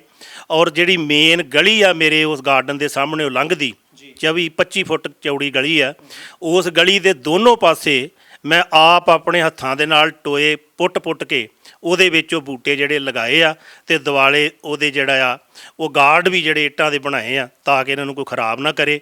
ਤੇ ਰੋਜ਼ਾਨਾ ਸ਼ਾਮ ਨੂੰ ਮੈਂ ਉਹਦੇ ਵਿੱਚ ਆਪ ਉੱਥੇ ਪਾਣੀ ਪਾਉਣਾ ਤਾਂ ਜੋ ਇਹ ਬੂਟੇ ਵੱਡੇ ਹੋ ਕੇ ਇਹ ਸਾਡੀ ਕਲੋਨੀ ਦੀ ਇੱਕ ਵਧੀਆ ਸ਼ਾਨ ਬਣ ਜਾਣ, ਲੋਕਾਂ ਨੂੰ ਸੁਚੇਤ ਕਰਨ ਕਿ ਵਾਕਿਆ ਜਿੱਥੇ ਆਪਾਂ ਰਹਿੰਦੇ ਆ ਉੱਥੇ ਆਹ ਕੰਮ ਸਾਨੂੰ ਕਰਨੇ ਚਾਹੀਦੇ। ਅੱਛਾ, ਬੂਟੇ ਸ਼ਗਨ ਦੇ ਰੂਪ ਚ ਲੈ ਲਾ ਵੀ ਦਿੱਤੇ, ਪਰ ਤੁਸੀਂ ਇਹ ਦੱਸੋ ਨਾ, ਕਿਉਂਕਿ ਪਤਾ ਨਹੀਂ ਹੁਣ ਇੱਕ ਦਾ ਫੁੱਫੜ ਮਾਸੜ ਕੋਈ ਨਾ ਕੋਈ ਇਦਾਂ ਦਾ ਬੰਦਾ ਹੁੰਦਾ ਜਿਹੜਾ ਕਹਿੰਦਾ ਸ਼ਗਨ ਨਹੀਂ ਲੈਣੇ, ਤੁਸੀਂ ਕਿਤੇ ਬਹੁਤ ਸਿਆਣੇ ਹੋ ਗਏ, ਸਾਨੂੰ ਪਤਾ ਇਹ ਚੀਜ਼ਾਂ ਚੱਲਦੀਆਂ ਹੁੰਦੀਆਂ। ਕਿੰਨੇ ਕਾਂਢੀ ਗੁਆਂਢੀ ਰਿਸ਼ਤੇਦਾਰ ਸੱਜਣ ਮਿੱਤਰ ਦੋਸਤ ਸੀਗੇ ਜਿਹੜੇ ਕਹਿੰਦੇ ਆਹ ਕਿਹੜਾ ਹੁਣ ਤੁਸੀਂ ਕੰਮ ਕਰਨ ਲੱਗ ਪਏ ਜੇ। WhatsApp ਹੋਇਆ ਇਸ ਤਰ੍ਹਾਂ ਹੀ ਭਈ ਜਦੋਂ ਵਿਆਹ ਦੇ ਵਿੱਚ ਅਸੀਂ ਇਦਾਂ ਵਿਚਰਦੇ ਪਏ ਸੀ ਤੇ ਬਹੁਤ ਸਾਰਿਆਂ ਨੇ ਤਾਂ ਮੇਰੇ ਨਾਲ ਘੁਲਣ ਤੱਕ ਗਏ ਭਈ ਤੁਸੀਂ ਜਿਹੜਾ ਸ਼ਗਨ ਆ ਜ਼ਰੂਰ ਸਾਡੇ ਕੋਲ ਲੈਣਾ ਹੀ ਲੈਣਾ ਆ। ਮੈਂ ਕਿਹਾ ਤੁਹਾਨੂੰ ਅਸੀਂ ਬੇਨਤੀ ਕੀਤੀ ਸੀ ਵੀ ਤੁਸੀਂ ਸ਼ਗਨ ਦੇ ਰੂਪ ਦੇ ਵਿੱਚ ਇੱਕ ਪਲਾਂਟ ਲੈ ਕੇ ਆਉਣਾ। ਉਹ ਕਹਿੰਦੇ ਵੀ ਅਸੀਂ ਸਮਝਿਆ ਵੀ ਸ਼ਾਇਦ ਹੱਸਦੇ ਹੀ ਪਏ ਆ, ਇਦਾਂ ਕੋਈ ਕਰਦਾ ਥੋੜਾ, ਪਰ ਤੁਸੀਂ ਹੁਣ ਇਹ ਕਰੀ ਜਾਂਦੇ ਜੇ। ਮੈਂ ਕਹਿੰਦੇ ਅਸੀਂ ਫਿਰ ਬੂਟਾ ਲੈ ਕੇ ਨਹੀਂ ਆਏ। ਅਸੀਂ ਕਿਹਾ ਵੀ ਅਸੀਂ 5-7 ਬੂਟੇ ਆਪ ਵੀ ਲੈ ਕੇ ਆਏ ਆ, ਵੀ ਜਿਹੜਾ ਨਾ ਲੈ ਕੇ ਆਇਆ ਹੋਊਗਾ ਉਹਨੂੰ ਕੋਲੋਂ ਦਿਆਂਗੇ ਵੀ ਤੂੰ ਭਾਈ ਇਹਦੇ ਨਾਲ ਆਸ਼ੀਰਵਾਦ ਦੇਣਾ। ਤੈਨੂੰ ਖਾਲੀ ਨਾ ਲੱਗੇ। ਹਾਂ ਬਿਲਕੁਲ ਬਿਲਕੁਲ। ਤੇ ਕਲੋਨੀ ਵਾਲਿਆਂ ਨੇ ਵੀ ਇਸ ਗੱਲ ਨੂੰ ਬੜਾ ਸਲਾਹਿਆ, ਜਿਹੜੇ ਰਿਸ਼ਤੇਦਾਰ ਸਾਰੇ ਆਏ ਸੀਗੇ ਉਹਨਾਂ ਨੇ ਵੀ ਬਹੁਤ ਸਲਾਹਿਆ। ਹੁਣ ਤੇ ਜ਼ਿਆਦਾ ਹੀ ਸਲਾਹ ਰਹੇ ਨੇ ਕਲੋਨੀ ਵਾਲੇ, ਜਦੋਂ ਆਪ ਦੇਖਦੇ ਪਏ ਨੇ ਵੀ ਜਿਹੜੇ ਇਹਨਾਂ ਨੇ ਵਿਆਹ ਦੇ ਵਿੱਚ ਬੂਟੇ ਇਕੱਠੇ ਕੀਤੇ ਆ ਉਹ ਸਾਰੇ ਕਲੋਨੀ ਦੀ ਗਲੀ ਦੇ ਵਿੱਚ ਲਗਾ ਦਿੱਤੇ ਆ ਔਰ ਇਹਨਾਂ ਦੀ ਪਰਵਰਿਸ਼ ਕਰਨ ਦੀ ਵੀ ਕੋਸ਼ਿਸ਼ ਕਰ ਰਹੇ ਆ। ਮੈਂ ਦੁਬਾਰਾ ਆਉਣਾ ਤੁਹਾਡੇ ਕੋਲੇ। ਅੱਛਾ ਜੀ, ਹੁਣ ਮੈਨੂੰ ਇੰਨਾ ਦੱਸਿਓ ਕਿ ਤੁਹਾਡੇ ਮਨ 'ਚ ਕਿੱਥੋਂ ਆ ਗਿਆ ਵੀ ਹਿਸਾਬ ਕਿਤਾਬ ਜਿਹਾ ਲਾਈ ਜਾਂਦੇ ਕਿੰਨਾ ਸ਼ਗਨ ਦਿੱਤਾ, ਯਾਨੀ ਤੁਸੀਂ ਕਿਉਂ ਇੱਧਰਲੇ ਪਾਸੇ ਨੂੰ ਤੁਰ ਪਏ? ਲੱਖ 1.5 ਲੱਖ ਮਾੜਾ ਲੱਗਦਾ ਤੁਹਾਨੂੰ? ਜਦੋਂ ਆਪਾਂ ਪਲੈਨਿੰਗ ਕਰਦੇ ਆ ਵਿਆਹ ਦੀ ਤੇ ਕਿੰਨੀਆਂ ਚੀਜ਼ਾਂ ਆ ਜਾਂਦੀਆਂ ਵਿੱਚ, ਫਿਰ ਬਹੁਤ ਸਾਰੀਆਂ ਚੀਜ਼ਾਂ ਤਾਂ ਮੈਨੂੰ ਖੁਦ ਨਹੀਂ ਪਤਾ ਸੀਗੀਆਂ। ਮੇਰੀ ਸਿਸਟਰ ਆ ਅੰਮ੍ਰਿਤਸਰ, ਉਹਨਾਂ ਨੇ ਦੱਸੀਆਂ ਕਿ ਆ ਵੀ ਹੁੰਦਾ ਉਹ ਵੀ ਹੁੰਦਾ, ਤੇ ਮੈਨੂੰ ਇਹ ਸੀਗਾ, ਮੈਂ ਆਪ ਖੁਦ ਮਿਨੀਮਲਿਜ਼ਮ 'ਚ ਬਹੁਤ ਬਿਲੀਵ ਕਰਦਾ ਹਾਂ ਕਿ ਜਿੰਨੀਆਂ ਘੱਟ ਹੋਣ। ਮੈਂ ਕੰਮ ਵੀ ਕਰਦਾ ਹਾਂ, ਮੇਰੇ ਡੈਸਕ ਵੀ ਦੇਖੋਗੇ ਤਾਂ ਘੱਟ ਤੋਂ ਘੱਟ ਚੀਜ਼ਾਂ ਹੋਣਗੀਆਂ, ਤੇ ਉਹੀ ਮੈਨੂੰ ਸੀਗਾ ਕਿ ਜਿੰਨੀਆਂ ਚੀਜ਼ਾਂ ਆਪਾਂ ਐਲੀਮੀਨੇਟ ਕਰ ਸਕਦੇ ਹਾਂ ਵਿਆਹ 'ਚ ਉਹ ਆਪਾਂ ਐਲੀਮੀਨੇਟ ਕਰ ਦਈਏ। ਠੀਕ ਹੈ ਜੀ। ਜਿਹਦੇ ਨਾਲ ਆਪਾਂ ਨੂੰ ਹੋਰ ਈਜ਼ੀ ਹੋ ਜਾਏ ਤੇ ਆਪਾਂ ਵਿਆਹ ਨੂੰ ਥੋੜਾ ਇੰਜੋਏ ਕਰ ਪਾਈਏ, ਰਾਦਰ ਦੈਨ ਕਿ ਆਪਣਾ ਜੇ ਕੋਈ ਬੰਦਾ ਆ ਰਿਹਾ, ਕੋਈ ਤੁਸੀਂ ਜਿੱਦਾਂ ਦੱਸਿਆ ਕਿ ਲੜ ਕੇ ਆ ਰਿਹਾ ਗੱਡੀ 'ਚ, ਤੇ ਉਹ ਫਿਰ ਸ਼ਗਨਾਂ ਵਾਲਾ ਕੰਮ ਆ, ਉਹਦਾ ਕੋਈ ਫਾਇਦਾ ਨਹੀਂ ਆ ਜੇ ਕੋਈ ਆ ਕੇ ਖੱਟੇ ਮਨ ਨਾਲ ਆ ਰਿਹਾ ਇੱਥੇ ਆਪਣੇ ਵਿਆਹ 'ਚ। ਠੀਕ ਹੈ ਜੀ। ਤੇ ਤੁਸੀਂ ਪੜ੍ਹਾਈ ਕਾਹਦੀ ਕੀਤੀ ਹੈ ਜੀ?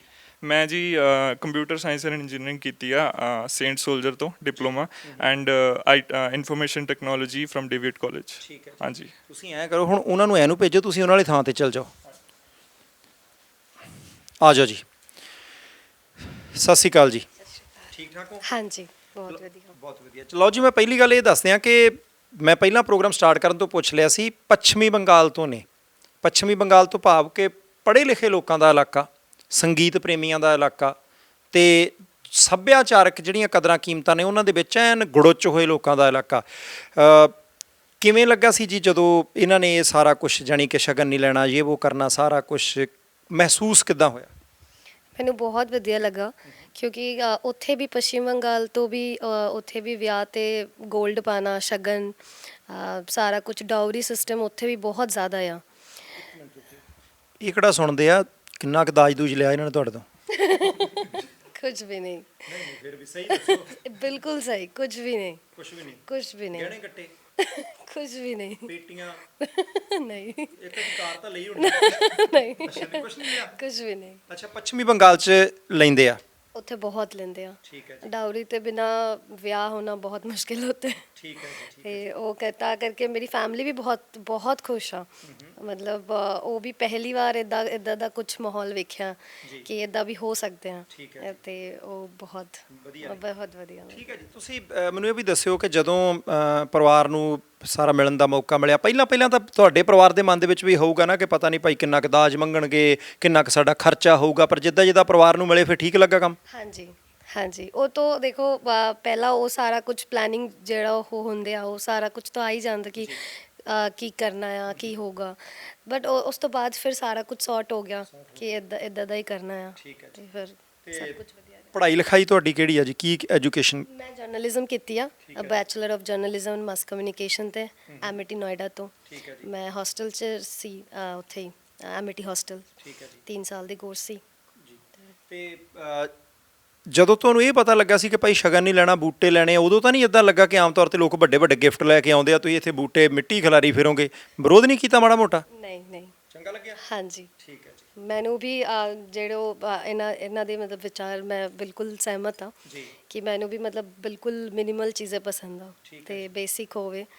ਹਾਂਜੀ, ਯਾਨੀ ਬਹੁਤ ਰੌਲਾ ਰੱਪਾ ਜਿਹਾ, ਸ਼ੋ ਆਫ ਜਿਹਾ? ਨਹੀਂ ਸ਼ੋ ਆਫ ਤਾਂ ਬਿਲਕੁਲ ਵੀ ਨਹੀਂ। ਮਤਲਬ ਆਪਾਂ ਸਾਡੀ ਵੇਡਿੰਗ ਬਿਲਕੁਲ ਇੰਜੋਏ ਕੀਤੇ ਆ, ਆਪਾਂ ਪਰਫਾਰਮੈਂਸ ਵੀ ਕੀਤੀਆਂ ਤੇ ਉਹ ਬਹੁਤ ਵਧੀਆ ਰਹਾ ਸਭ ਕੁਝ। ਤੁਸੀਂ ਮੈਨੂੰ ਇੱਕ ਗੱਲ ਦੱਸਿਓ, ਆਮ ਤੌਰ ਦੇ ਉੱਤੇ ਨਾ ਜਦੋਂ ਪੰਜਾਬ ਦੇ ਵਿੱਚ ਵਿਆਹ ਹੁੰਦੇ ਆ, ਬਾਅਦ ਵਿੱਚ ਨਾ ਅਸੀਂ 2-2 ਸਾਲ ਇਹੀ ਸੁਣ ਰਹੇ ਆ, ਇੰਨੇ ਬੰਦੇ ਆਏ ਸੀ ਉੱਥੇ ਤਾਂ ਸਾਰਿਆਂ ਨੂੰ ਮਿਲਣ ਦਾ ਮੌਕਾ ਵੀ ਨਹੀਂ ਮਿਲਿਆ, ਮੈਨੂੰ ਤਾਂ ਪਤਾ ਹੀ ਨਹੀਂ ਲੱਗਾ ਆਹ ਚੀਜ਼ ਕਿੱਥੇ ਰਹਿ ਗਈ। ਤੁਸੀਂ ਕਿੰਨੇ ਵਿਆਹ ਇੰਜੋਏ ਕੀਤਾ? ਯਾਨੀ ਟਾਈਮ ਇੰਨਾ ਸੀਗਾ ਵਿਆਹ 'ਚ? ਹਾਂਜੀ ਬਿਲਕੁਲ। ਠੀਕ ਹੈ ਜੀ। ਆਪਾਂ ਫੋਟੋਜ਼ ਵਗੈਰਹ ਫੋਟੋਸ਼ੂਟ ਤੇ ਫਿਰ ਆਪਾਂ ਉਹ ਕੀਤੇ ਨਾ ਪਰਫਾਰਮੈਂਸ ਜਿਹੜੀ ਆ, ਤੇ ਆਪਾਂ ਸਾਰਾ ਟਾਈਮ ਜ਼ਿਆਦਾਤਰ ਆਪਾਂ ਡਾਂਸ ਕੀਤੇ ਡਾਂਸ। ਚਲੋ ਕੋਈ ਨਹੀਂ, ਤੁਸੀਂ ਇੱਥੇ ਬੈਠੇ ਰਹੋ, ਮੈਂ ਉਧਰੋਂ ਹੋ ਕੇ ਆਉਣਾ, ਇਧਰੋਂ ਗੱਲ ਅਸਲੀ ਪਤਾ ਲੱਗਣੀ ਆ। ਸਤਿ ਸ਼੍ਰੀ ਅਕਾਲ ਜੀ। ਕੀ ਹਾਲ ਚਾਲ ਨੇ ਜੀ? ਬਹੁਤ ਵਧੀਆ ਜੀ। ਆਮ ਤੌਰ ਦੇ ਉੱਤੇ ਨਾ ਬੀਬੀਆਂ ਬਹੁਤ ਚੰਗੀਆਂ ਹੁੰਦੀਆਂ, ਮੈਂ ਹੀ ਬੀਬੀਆਂ ਨੂੰ ਕਦੇ ਨਹੀਂ ਮਾੜਾ ਕਿਹਾ, ਪ੍ਰੋਗਰਾਮ ਤੁਸੀਂ ਸੁਣਦੇ ਹੋ, ਬੀਬੀਆਂ ਹੁੰਦੀਆਂ ਹੀ ਚੰਗੀਆਂ, ਪਰ ਜਦੋਂ ਆ ਘਰ ਦੇ ਵਿੱਚ ਸਲਾਹ ਕਰਨ ਲੱਗ ਪਏ ਸੀ, ਨਿਆਣੇ ਕਹਿੰਦੇ ਹੁੰਦੇ ਆ ਕਿ ਸਾਨੂੰ ਜੰਮ ਕੇ ਸਾਨੂੰ ਮੱਤਾਂ ਦੇਣ ਲੱਗ ਪਏ ਵੀ ਸ਼ਗਨ ਨਹੀਂ ਲੈਣਾ, ਨਹੀਂ ਲੈਣਾ, ਬੀਬੀਆਂ ਆਮ ਤੌਰ ਤੇ ਕਹਿੰਦੇ ਦਿੱਤੇ ਆ, ਦਿੱਤੇ ਲੈਣੇ ਆ। ਤੁਸੀਂ ਕਿੰਨਾ ਕੁ ਵਿਰੋਧ ਕੀਤਾ? ਫਿਰ 3-4 ਦਿਨ ਰੌਲਾ ਰੱਪਾ ਘਰ 'ਚ ਪਾ ਰੱਖਿਆ? ਤੇ ਸਟ੍ਰਿਕਟਲੀ ਇਹਦੇ ਵਿਰੁੱਧ ਹੈਗੀ ਆ, ਕਿਉਂਕਿ ਮੈਂ ਵੀ ਐਜੂਕੇਸ਼ਨ ਡਿਪਾਰਟਮੈਂਟ ਦੇ ਵਿੱਚ ਆ ਔਰ ਮੇਰੇ ਕੋਲ ਸਟੂਡੈਂਟਸ ਜਿਹੜੇ ਨੇ +1 +2 ਦੇ ਸਟੂਡੈਂਟਸ ਜਿਹੜੇ ਨੇ ਉਹ ਪੜ੍ਹਦੇ ਰਹੇ ਆ, ਔਰ ਬੱਚਿਆਂ ਨੂੰ ਮੈਂ ਬਹੁਤ ਜ਼ਿਆਦਾ ਪਿਆਰ ਕਰਦੀ ਰਹੀ ਹਾਂ ਔਰ ਇਦਾਂ ਦੀ ਐਜੂਕੇਸ਼ਨ ਮੈਂ ਬੱਚਿਆਂ ਨੂੰ ਵੀ ਦਿੰਦੀ ਰਹੀ ਹਾਂ ਕਿ ਜੇ ਪੜ੍ਹਿਆ ਲਿਖਿਆ ਵਰਗ ਜਿਹੜਾ ਗਾ ਉਹੀ ਨਹੀਂ ਉੱਠੇਗਾ ਤੇ ਫਿਰ ਇਹਨਾਂ ਚੀਜ਼ਾਂ ਦਾ ਵਿਰੋਧ ਕੌਣ ਕਰੇਗਾ, ਇਸ ਤੋਂ ਪਿੱਛੇ ਕੌਣ ਹਟੇਗਾ। ਫਿਰ ਮੈਂ ਵੀ ਬੇਟੀਆਂ ਵਾਲੀ ਹਾਂ। ਠੀਕ ਹੈ ਜੀ। ਮੇਰੀਆਂ ਆਪਣੀਆਂ 2 ਬੇਟੀਆਂ, ਔਰ ਜਿਸ ਦਿਨ ਇਸ ਦੀਆਂ ਲਾਵਾਂ ਹੀ ਸੀਗੀਆਂ, ਸ਼ਾਦੀ ਸੀ, ਉਸ ਦਿਨ ਇਹਦੇ ਪੇਰੈਂਟਸ ਸਾਰੇ ਜਦ ਰੋ ਰਹੇ ਸੀ, ਉੱਥੇ ਹਲੇ ਬੈਠੀ ਸੀ ਤੇ ਰੋ ਰਹੇ ਸੀ, ਤੇ ਮੈਂ ਤੇ ਖੁਦ ਰੋ ਰਹੀ ਸੀ ਉਸ ਟਾਈਮ ਤੇ। ਇੱਕ ਚੀਜ਼, ਬੇਟੀ ਦੀ ਮਦਰ ਆ। ਨਹੀਂ ਬਿਲਕੁਲ ਠੀਕ ਹੈ ਜੀ। ਅੱਛਾ, ਇੱਕ ਮੈਨੂੰ ਹੋਰ ਦੱਸਿਓ ਕਿ ਚਲੋ ਉਹ ਤਾਂ ਹੁੰਦਾ, ਆਮ ਹੀ ਹੁੰਦਾ, ਚਲੋ ਕੋਈ ਗੱਲ ਨਹੀਂ ਜੀ, ਕਿਹੜਾ ਸਾਨੂੰ ਦੇਣਾ ਆਪਣੀ ਕੁੜੀ ਨੂੰ ਦੇਣਾ, ਅਸੀਂ ਇਦਾਂ ਕਹਿ ਕੇ ਵੀ ਨਾ ਲਪੇਟ ਜੀ ਲਈਦੀ ਆ ਗੱਲ, ਮਾੜਾ ਮੋਟਾ ਤਾਂ ਫਿਰ ਕੋਸ਼ਿਸ਼ ਕਿਸੇ ਨਾ ਕਿਸੇ ਨੇ ਕੀਤੀ ਹੋ? ਨਹੀਂ, ਇਦਾਂ ਦੀ ਕੋਈ ਗੱਲ ਨਹੀਂ ਸੀ। ਮੈਂ ਬੱਚਿਆਂ ਦੇ ਹੱਕ ਦੇ ਵਿੱਚ ਹੈਗੀ ਹਾਂ, ਕੁੜੀਆਂ ਦੇ ਖਾਸ ਕਰਕੇ ਮੈਂ ਹੱਕ ਦੇ ਵਿੱਚ, ਕਿਉਂਕਿ ਮੈਂ ਆਪ ਲੜਕੀ ਹਾਂ। ਜੀ। ਠੀਕ ਹੈ ਨਾ, ਔਰ ਮੈਂ ਵੀ ਪੜ੍ਹੇ ਲਿਖੇ ਪਰਿਵਾਰ ਨੂੰ ਬਿਲੋਂਗ ਕਰਦੀ ਹਾਂ। ਠੀਕ ਹੈ ਜੀ। ਠੀਕ ਹੈ, ਤੇ ਇਹ ਲੜਕੀ ਹੋਣ ਦੇ ਕਰਕੇ ਮੈਂ ਇਹਦੇ ਨਾਲ ਬਹੁਤ ਜ਼ਿਆਦਾ ਪਿਆਰ ਕਰਦੀ ਹਾਂ। ਅੱਛਾ, ਇੱਕ ਮੈਨੂੰ ਹੋਰ ਸਮਝਾਇਓ, ਆਮ ਤੌਰ ਦੇ ਉੱਤੇ ਨਾ ਆਪਣੇ ਪਰਿਵਾਰਾਂ ਦੇ ਵਿੱਚ ਸਾਰਿਆਂ ਦੇ ਹੀ ਕੋਈ ਦੂਰੋਂ ਬਜ਼ੁਰਗ ਬੀਬੀ, ਕੋਈ ਹੋਰ, ਉਹ ਬਹੁਤ ਵੱਡਾ ਪ੍ਰੈਸ਼ਰ ਹੁੰਦਾ। ਦੇਖੋ ਜੀ, ਰੀਤੀ ਰਿਵਾਜ ਨੇ, ਪੁਰਾਣੇ ਬਣੇ ਆ, ਤੁਸੀਂ ਹੁਣ ਇਦਾਂ ਕਰੋਗੇ, ਗਾਂ ਨਿਆਣਿਆਂ ਦੀ ਸਾਰੀ ਮੰਨੀ ਜਾਓਗੇ, ਨਿਆਣੇ ਤਾਂ 20 ਕੁਛ ਕਹਿਣਗੇ ਕੱਲ੍ਹ ਨੂੰ। ਯਾਨੀ ਕਿੰਨਾ ਕਾਲੇ ਦੁਆਲੇ ਸੋਸ਼ਲ ਪ੍ਰੈਸ਼ਰ ਕਿੰਨਾ ਕੁ ਸੀਗਾ ਸਾਰੇ ਮਸਲੇ 'ਚ? ਸੋਸ਼ਲ ਪ੍ਰੈਸ਼ਰ ਸਾਡੇ ਉੱਤੇ ਕੋਈ ਨਹੀਂ ਸੀ ਜੀ। ਕਿਉਂਕਿ ਅਸੀਂ ਆਪਣੇ ਪਰਿਵਾਰ ਨੂੰ ਖੁਦ ਹੀ ਚਲਾ ਰਹੇ ਸੀਗੇ ਕਿ ਅਸੀਂ ਕੀ ਕਰਨਾ, ਕਿੱਦਾਂ ਕਰਨਾ, ਆਪਣੀ ਫੈਮਿਲੀ ਦੇ ਨਾਲ ਹੀ ਅਸੀਂ ਸਾਰਾ ਕੁਝ ਡਿਸਕਸ ਕੀਤਾ ਸੀ। ਸਾਨੂੰ ਕਿਸੇ ਦੀ ਬਹੁਤੀ ਸਲਾਹ ਦੀ ਜ਼ਰੂਰਤ ਨਹੀਂ ਪਈ। ਆਪਣੇ ਰਿਲੇਟਿਵਸ ਵੀ ਜਿਹੜੇ ਨੇ ਉਹ ਵੀ ਐਡਵਾਂਸ ਖਿਆਲਾਂ ਦੇ ਹੀ ਨੇ। ਹਾਂਜੀ, ਚਲੋ ਬਹੁਤ ਵਧੀਆ। ਹੁਣ ਠੀਕ ਨੇ ਨਿਆਣਿਆਂ? ਚਾਹ ਚੂ ਬਣਾ ਕੇ ਦਿੰਦੇ ਕਦੀ ਕਦੀ ਜੀ? ਚਾਹ ਚੂ ਬਣਾ ਕੇ ਦਿੰਦੇ? ਬਿਲਕੁਲ, ਉਹ ਮੇਰੇ ਨਾਲ ਕਿਚਨ ਦੇ ਵਿੱਚ ਰਹਿੰਦੀ ਹੈ, ਪਰ ਮੈਂ ਹਾਲੇ ਕੰਮ ਨਹੀਂ ਕਰਵਾਉਣਾ ਚਾਹੁੰਦੀ ਕਿਉਂਕਿ ਹਾਲੇ ਨਵਾਂ ਵਿਆਹ ਹੋਇਆ। ਮੈਂ ਵੀ ਚਾਹੁੰਦੀ ਹਾਂ ਕਿ ਬੱਚੇ ਦੀਆਂ ਰੀਝਾਂ ਵੀ ਪੂਰੀਆਂ ਹੋਣੀਆਂ ਚਾਹੀਦੀਆਂ। ਠੀਕ ਹੈ ਜੀ। ਮੈਂ ਇੱਕ ਵਾਰੀ ਫਿਰ ਰਿਆੜ ਸਾਹਿਬ ਵਾਲੇ ਪਾਸੇ ਜਾਣਾ।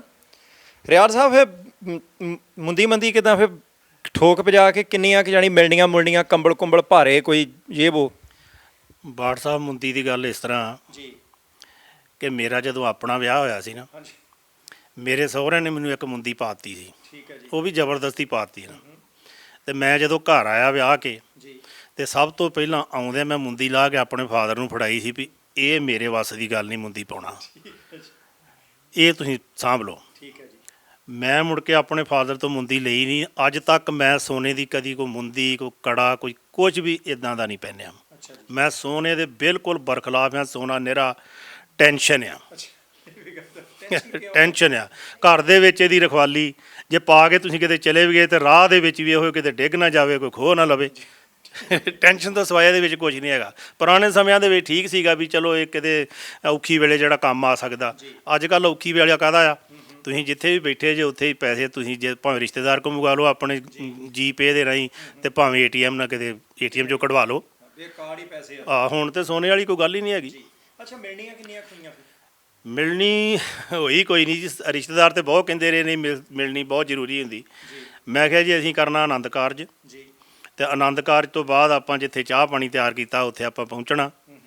ਮਿਲਣੀ ਆਪਾਂ ਬਿਲਕੁਲ ਨਹੀਂ ਕਰਨੀ, ਕਿਉਂਕਿ ਲੜਕੀ ਵਾਲੇ ਤੇ 12 ਦਿਨ ਤੋਂ ਸਾਡੇ ਕੋਲ ਹੀ ਰਹਿ ਰਹੇ ਆ, ਤੇ ਆਪਾਂ 12 ਦਿਨ ਤੋਂ ਤੇ ਮਿਲ ਰਹੇ ਆ, ਤੇ ਹੁਣ ਅੱਜ ਮਿਲਣੀ ਕਿਹੜੀ ਕਰਨੀ?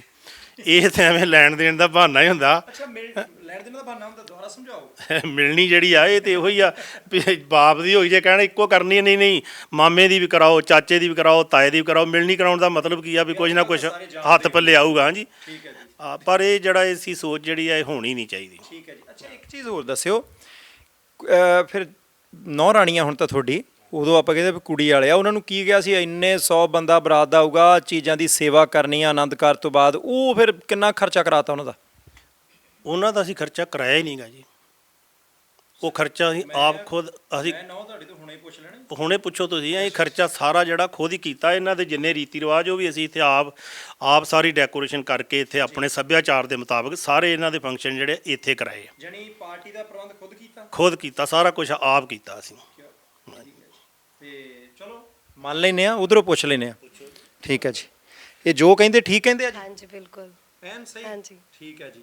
ਹੁਣ ਚਲੋ ਮੈਨੂੰ ਇੱਕ ਚੀਜ਼ ਹੋਰ ਦੱਸਿਓ ਕਿ ਆ 4 ਚੀਜ਼ਾਂ ਮੇਰੇ ਸਾਹਮਣੇ ਆ ਗਈਆਂ ਕਿ ਇੱਕ ਮਿਲਣੀ ਦੇ ਉੱਤੇ ਕੁਝ ਨਹੀਂ ਲਿਆ, ਕੋਈ ਡੋਰੀ ਡੂਰੀ ਦਾ ਕੋਈ ਰੌਲਾ ਹੀ ਨਹੀਂ, ਸ਼ਗਨ ਨਹੀਂ ਲਿਆ ਕਿਸੇ ਤੋਂ, ਬੂਟੇ ਲਏ ਨੇ, ਇਹਦੇ ਤੋਂ ਇਲਾਵਾ ਵੀ ਬਹੁਤ ਸਾਰੀਆਂ ਚੀਜ਼ਾਂ ਸਾਹਮਣੇ ਆ ਗਈਆਂ। ਹੁਣ ਮੈਂ ਤੁਹਾਡੇ ਤੋਂ ਥੋੜ੍ਹੀ ਜਿਹੀ ਪੱਛਮੀ ਬੰਗਾਲ ਦੀ ਗੱਲਬਾਤ ਕੁਝ ਪੁੱਛਣੀ ਆ।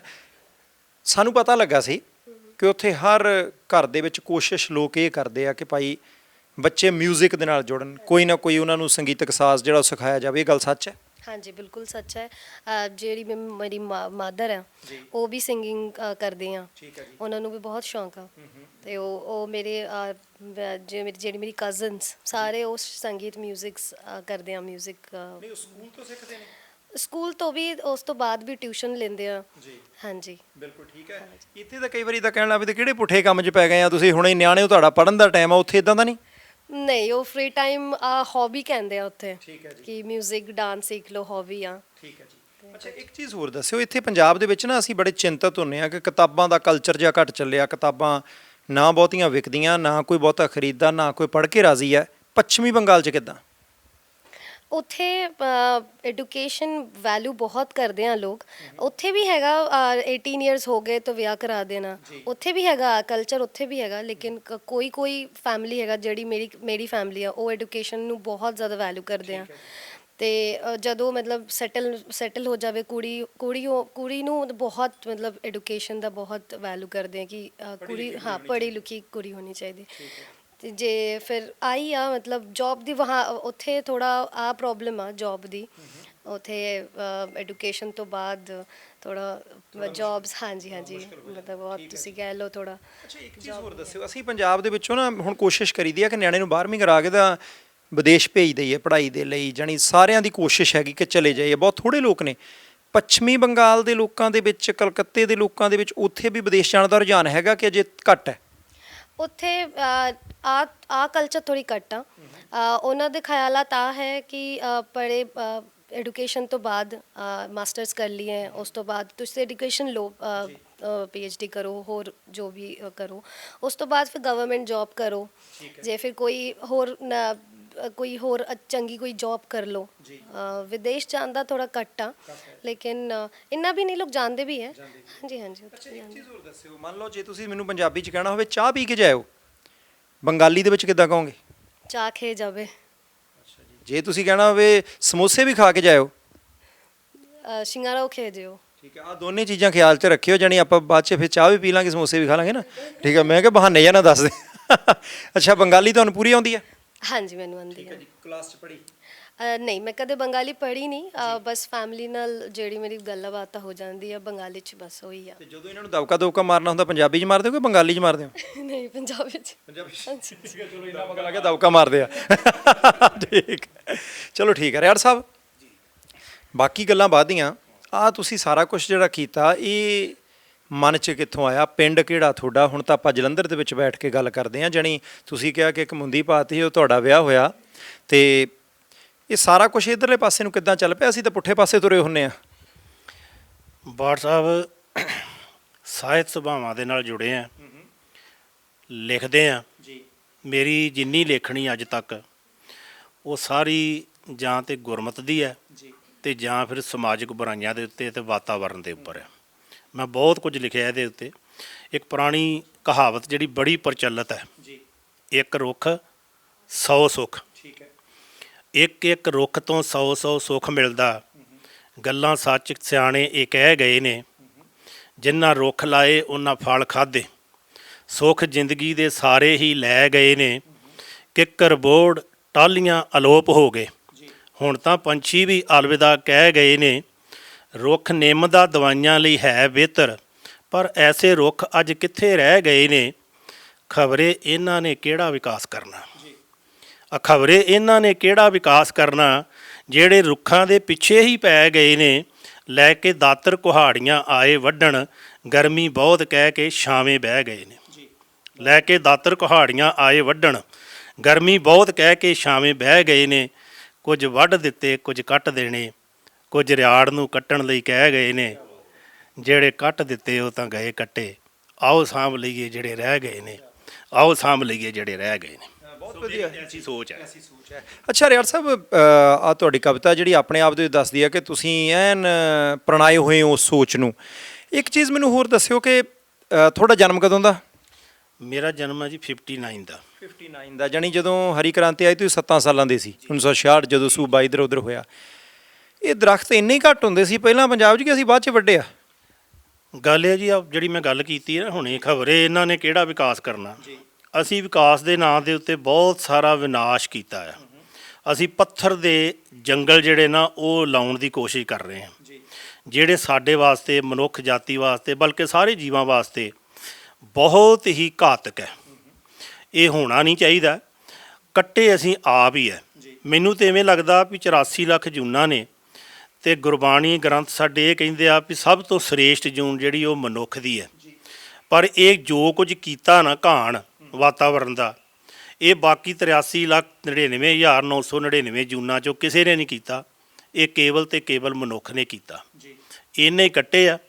ਇਹਨੇ ਆਪਣੇ ਆਪ ਨੂੰ ਬਹੁਤ ਉੱਚਾ ਲਿਜਾਣ ਵਾਸਤੇ ਬਾਕੀਆਂ ਨੂੰ ਦੇਸ਼ ਨਿਕਾਲਾ ਹੀ ਦੇ ਦਿੱਤਾ, ਸੰਸਾਰ ਨਿਕਾਲਾ ਦੇ ਦਿੱਤਾ। ਜੀਵ ਜਿਹੜੇ ਸਾਡੇ ਬਹੁਤ ਸਾਰੇ ਮਿੱਤਰ ਜੀਵ ਜਿਹੜੇ ਸਾਡਾ ਸਾਥ ਛੱਡ ਗਏ। ਸੋ ਸਾਨੂੰ ਸੁਚੇਤ ਹੋਣਾ ਚਾਹੀਦਾ ਇਹਦੇ ਵਾਸਤੇ।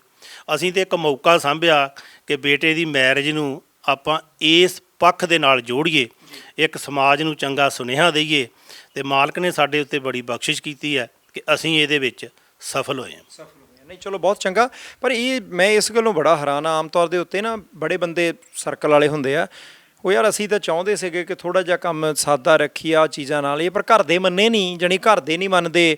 ਉਹਦੇ ਵਿੱਚੋਂ ਫਿਰ ਉੱਥੇ ਭੂਆ ਨੇ ਆ ਕੇ ਕਹਿਤਾ ਸੀ, ਫੁੱਫੜ ਨੇ ਆ ਕੇ ਕਹਿਤਾ, ਮਾਸੜ ਆ ਕੇ ਖੜੇ ਪੈ ਗਿਆ। ਆ ਤੁਸੀਂ ਸਾਰੇ ਜਾਣੇ ਇਹਦਾ ਮਨਾ ਕਿੱਦਾਂ ਲਏ? ਜਾਣੀ ਕਦੇ ਨਹੀਂ ਲੜੇ ਲੁੜੇ ਘਰ 'ਚ? ਨਹੀਂ, ਲੜੀ ਦਾ ਤਾਂ ਬਹੁਤ ਆ ਜੀ। ਲੜੀ ਨਾਲ ਕੋਈ ਕਸਰ ਨਹੀਂ ਛੱਡੀ ਦੀ ਆਪਾਂ।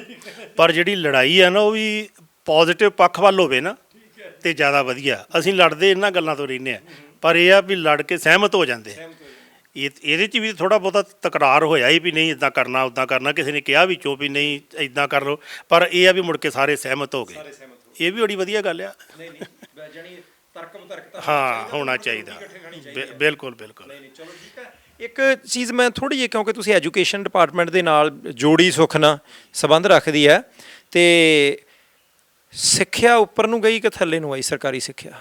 ਵੇਖੋ, ਜਦੋਂ ਆਪਾਂ ਅੰਕੜੇ ਦੇਖਦੇ ਆ ਨਾ, ਉਦੋਂ ਤਾਂ ਅੰਕੜੇ ਕਈ ਵਾਰ ਇਹ ਦੱਸਦੇ ਵੀ ਸਿੱਖਿਆ ਬਹੁਤ ਉੱਪਰ ਚਲੇ ਗਈ ਹੈ। ਠੀਕ ਹੈ। ਪਰ ਮੈਨੂੰ ਲੱਗਦਾ ਵੀ ਸਿੱਖਿਆ ਦਾ ਪੱਧਰ ਜਿਹੜਾ ਨਾ ਉਹ ਬਹੁਤ ਹੀ ਨੀਵਾਂ ਹੋ ਗਿਆ। ਸਰਕਾਰਾਂ ਵੀ ਨਹੀਂ ਇਸ ਪਾਸੇ ਧਿਆਨ ਦਿੰਦੀਆਂ ਅਤੇ ਲੋਕ ਵੀ ਬਹੁਤੇ ਸੁਚੇਤ ਨਹੀਂ ਹੈ।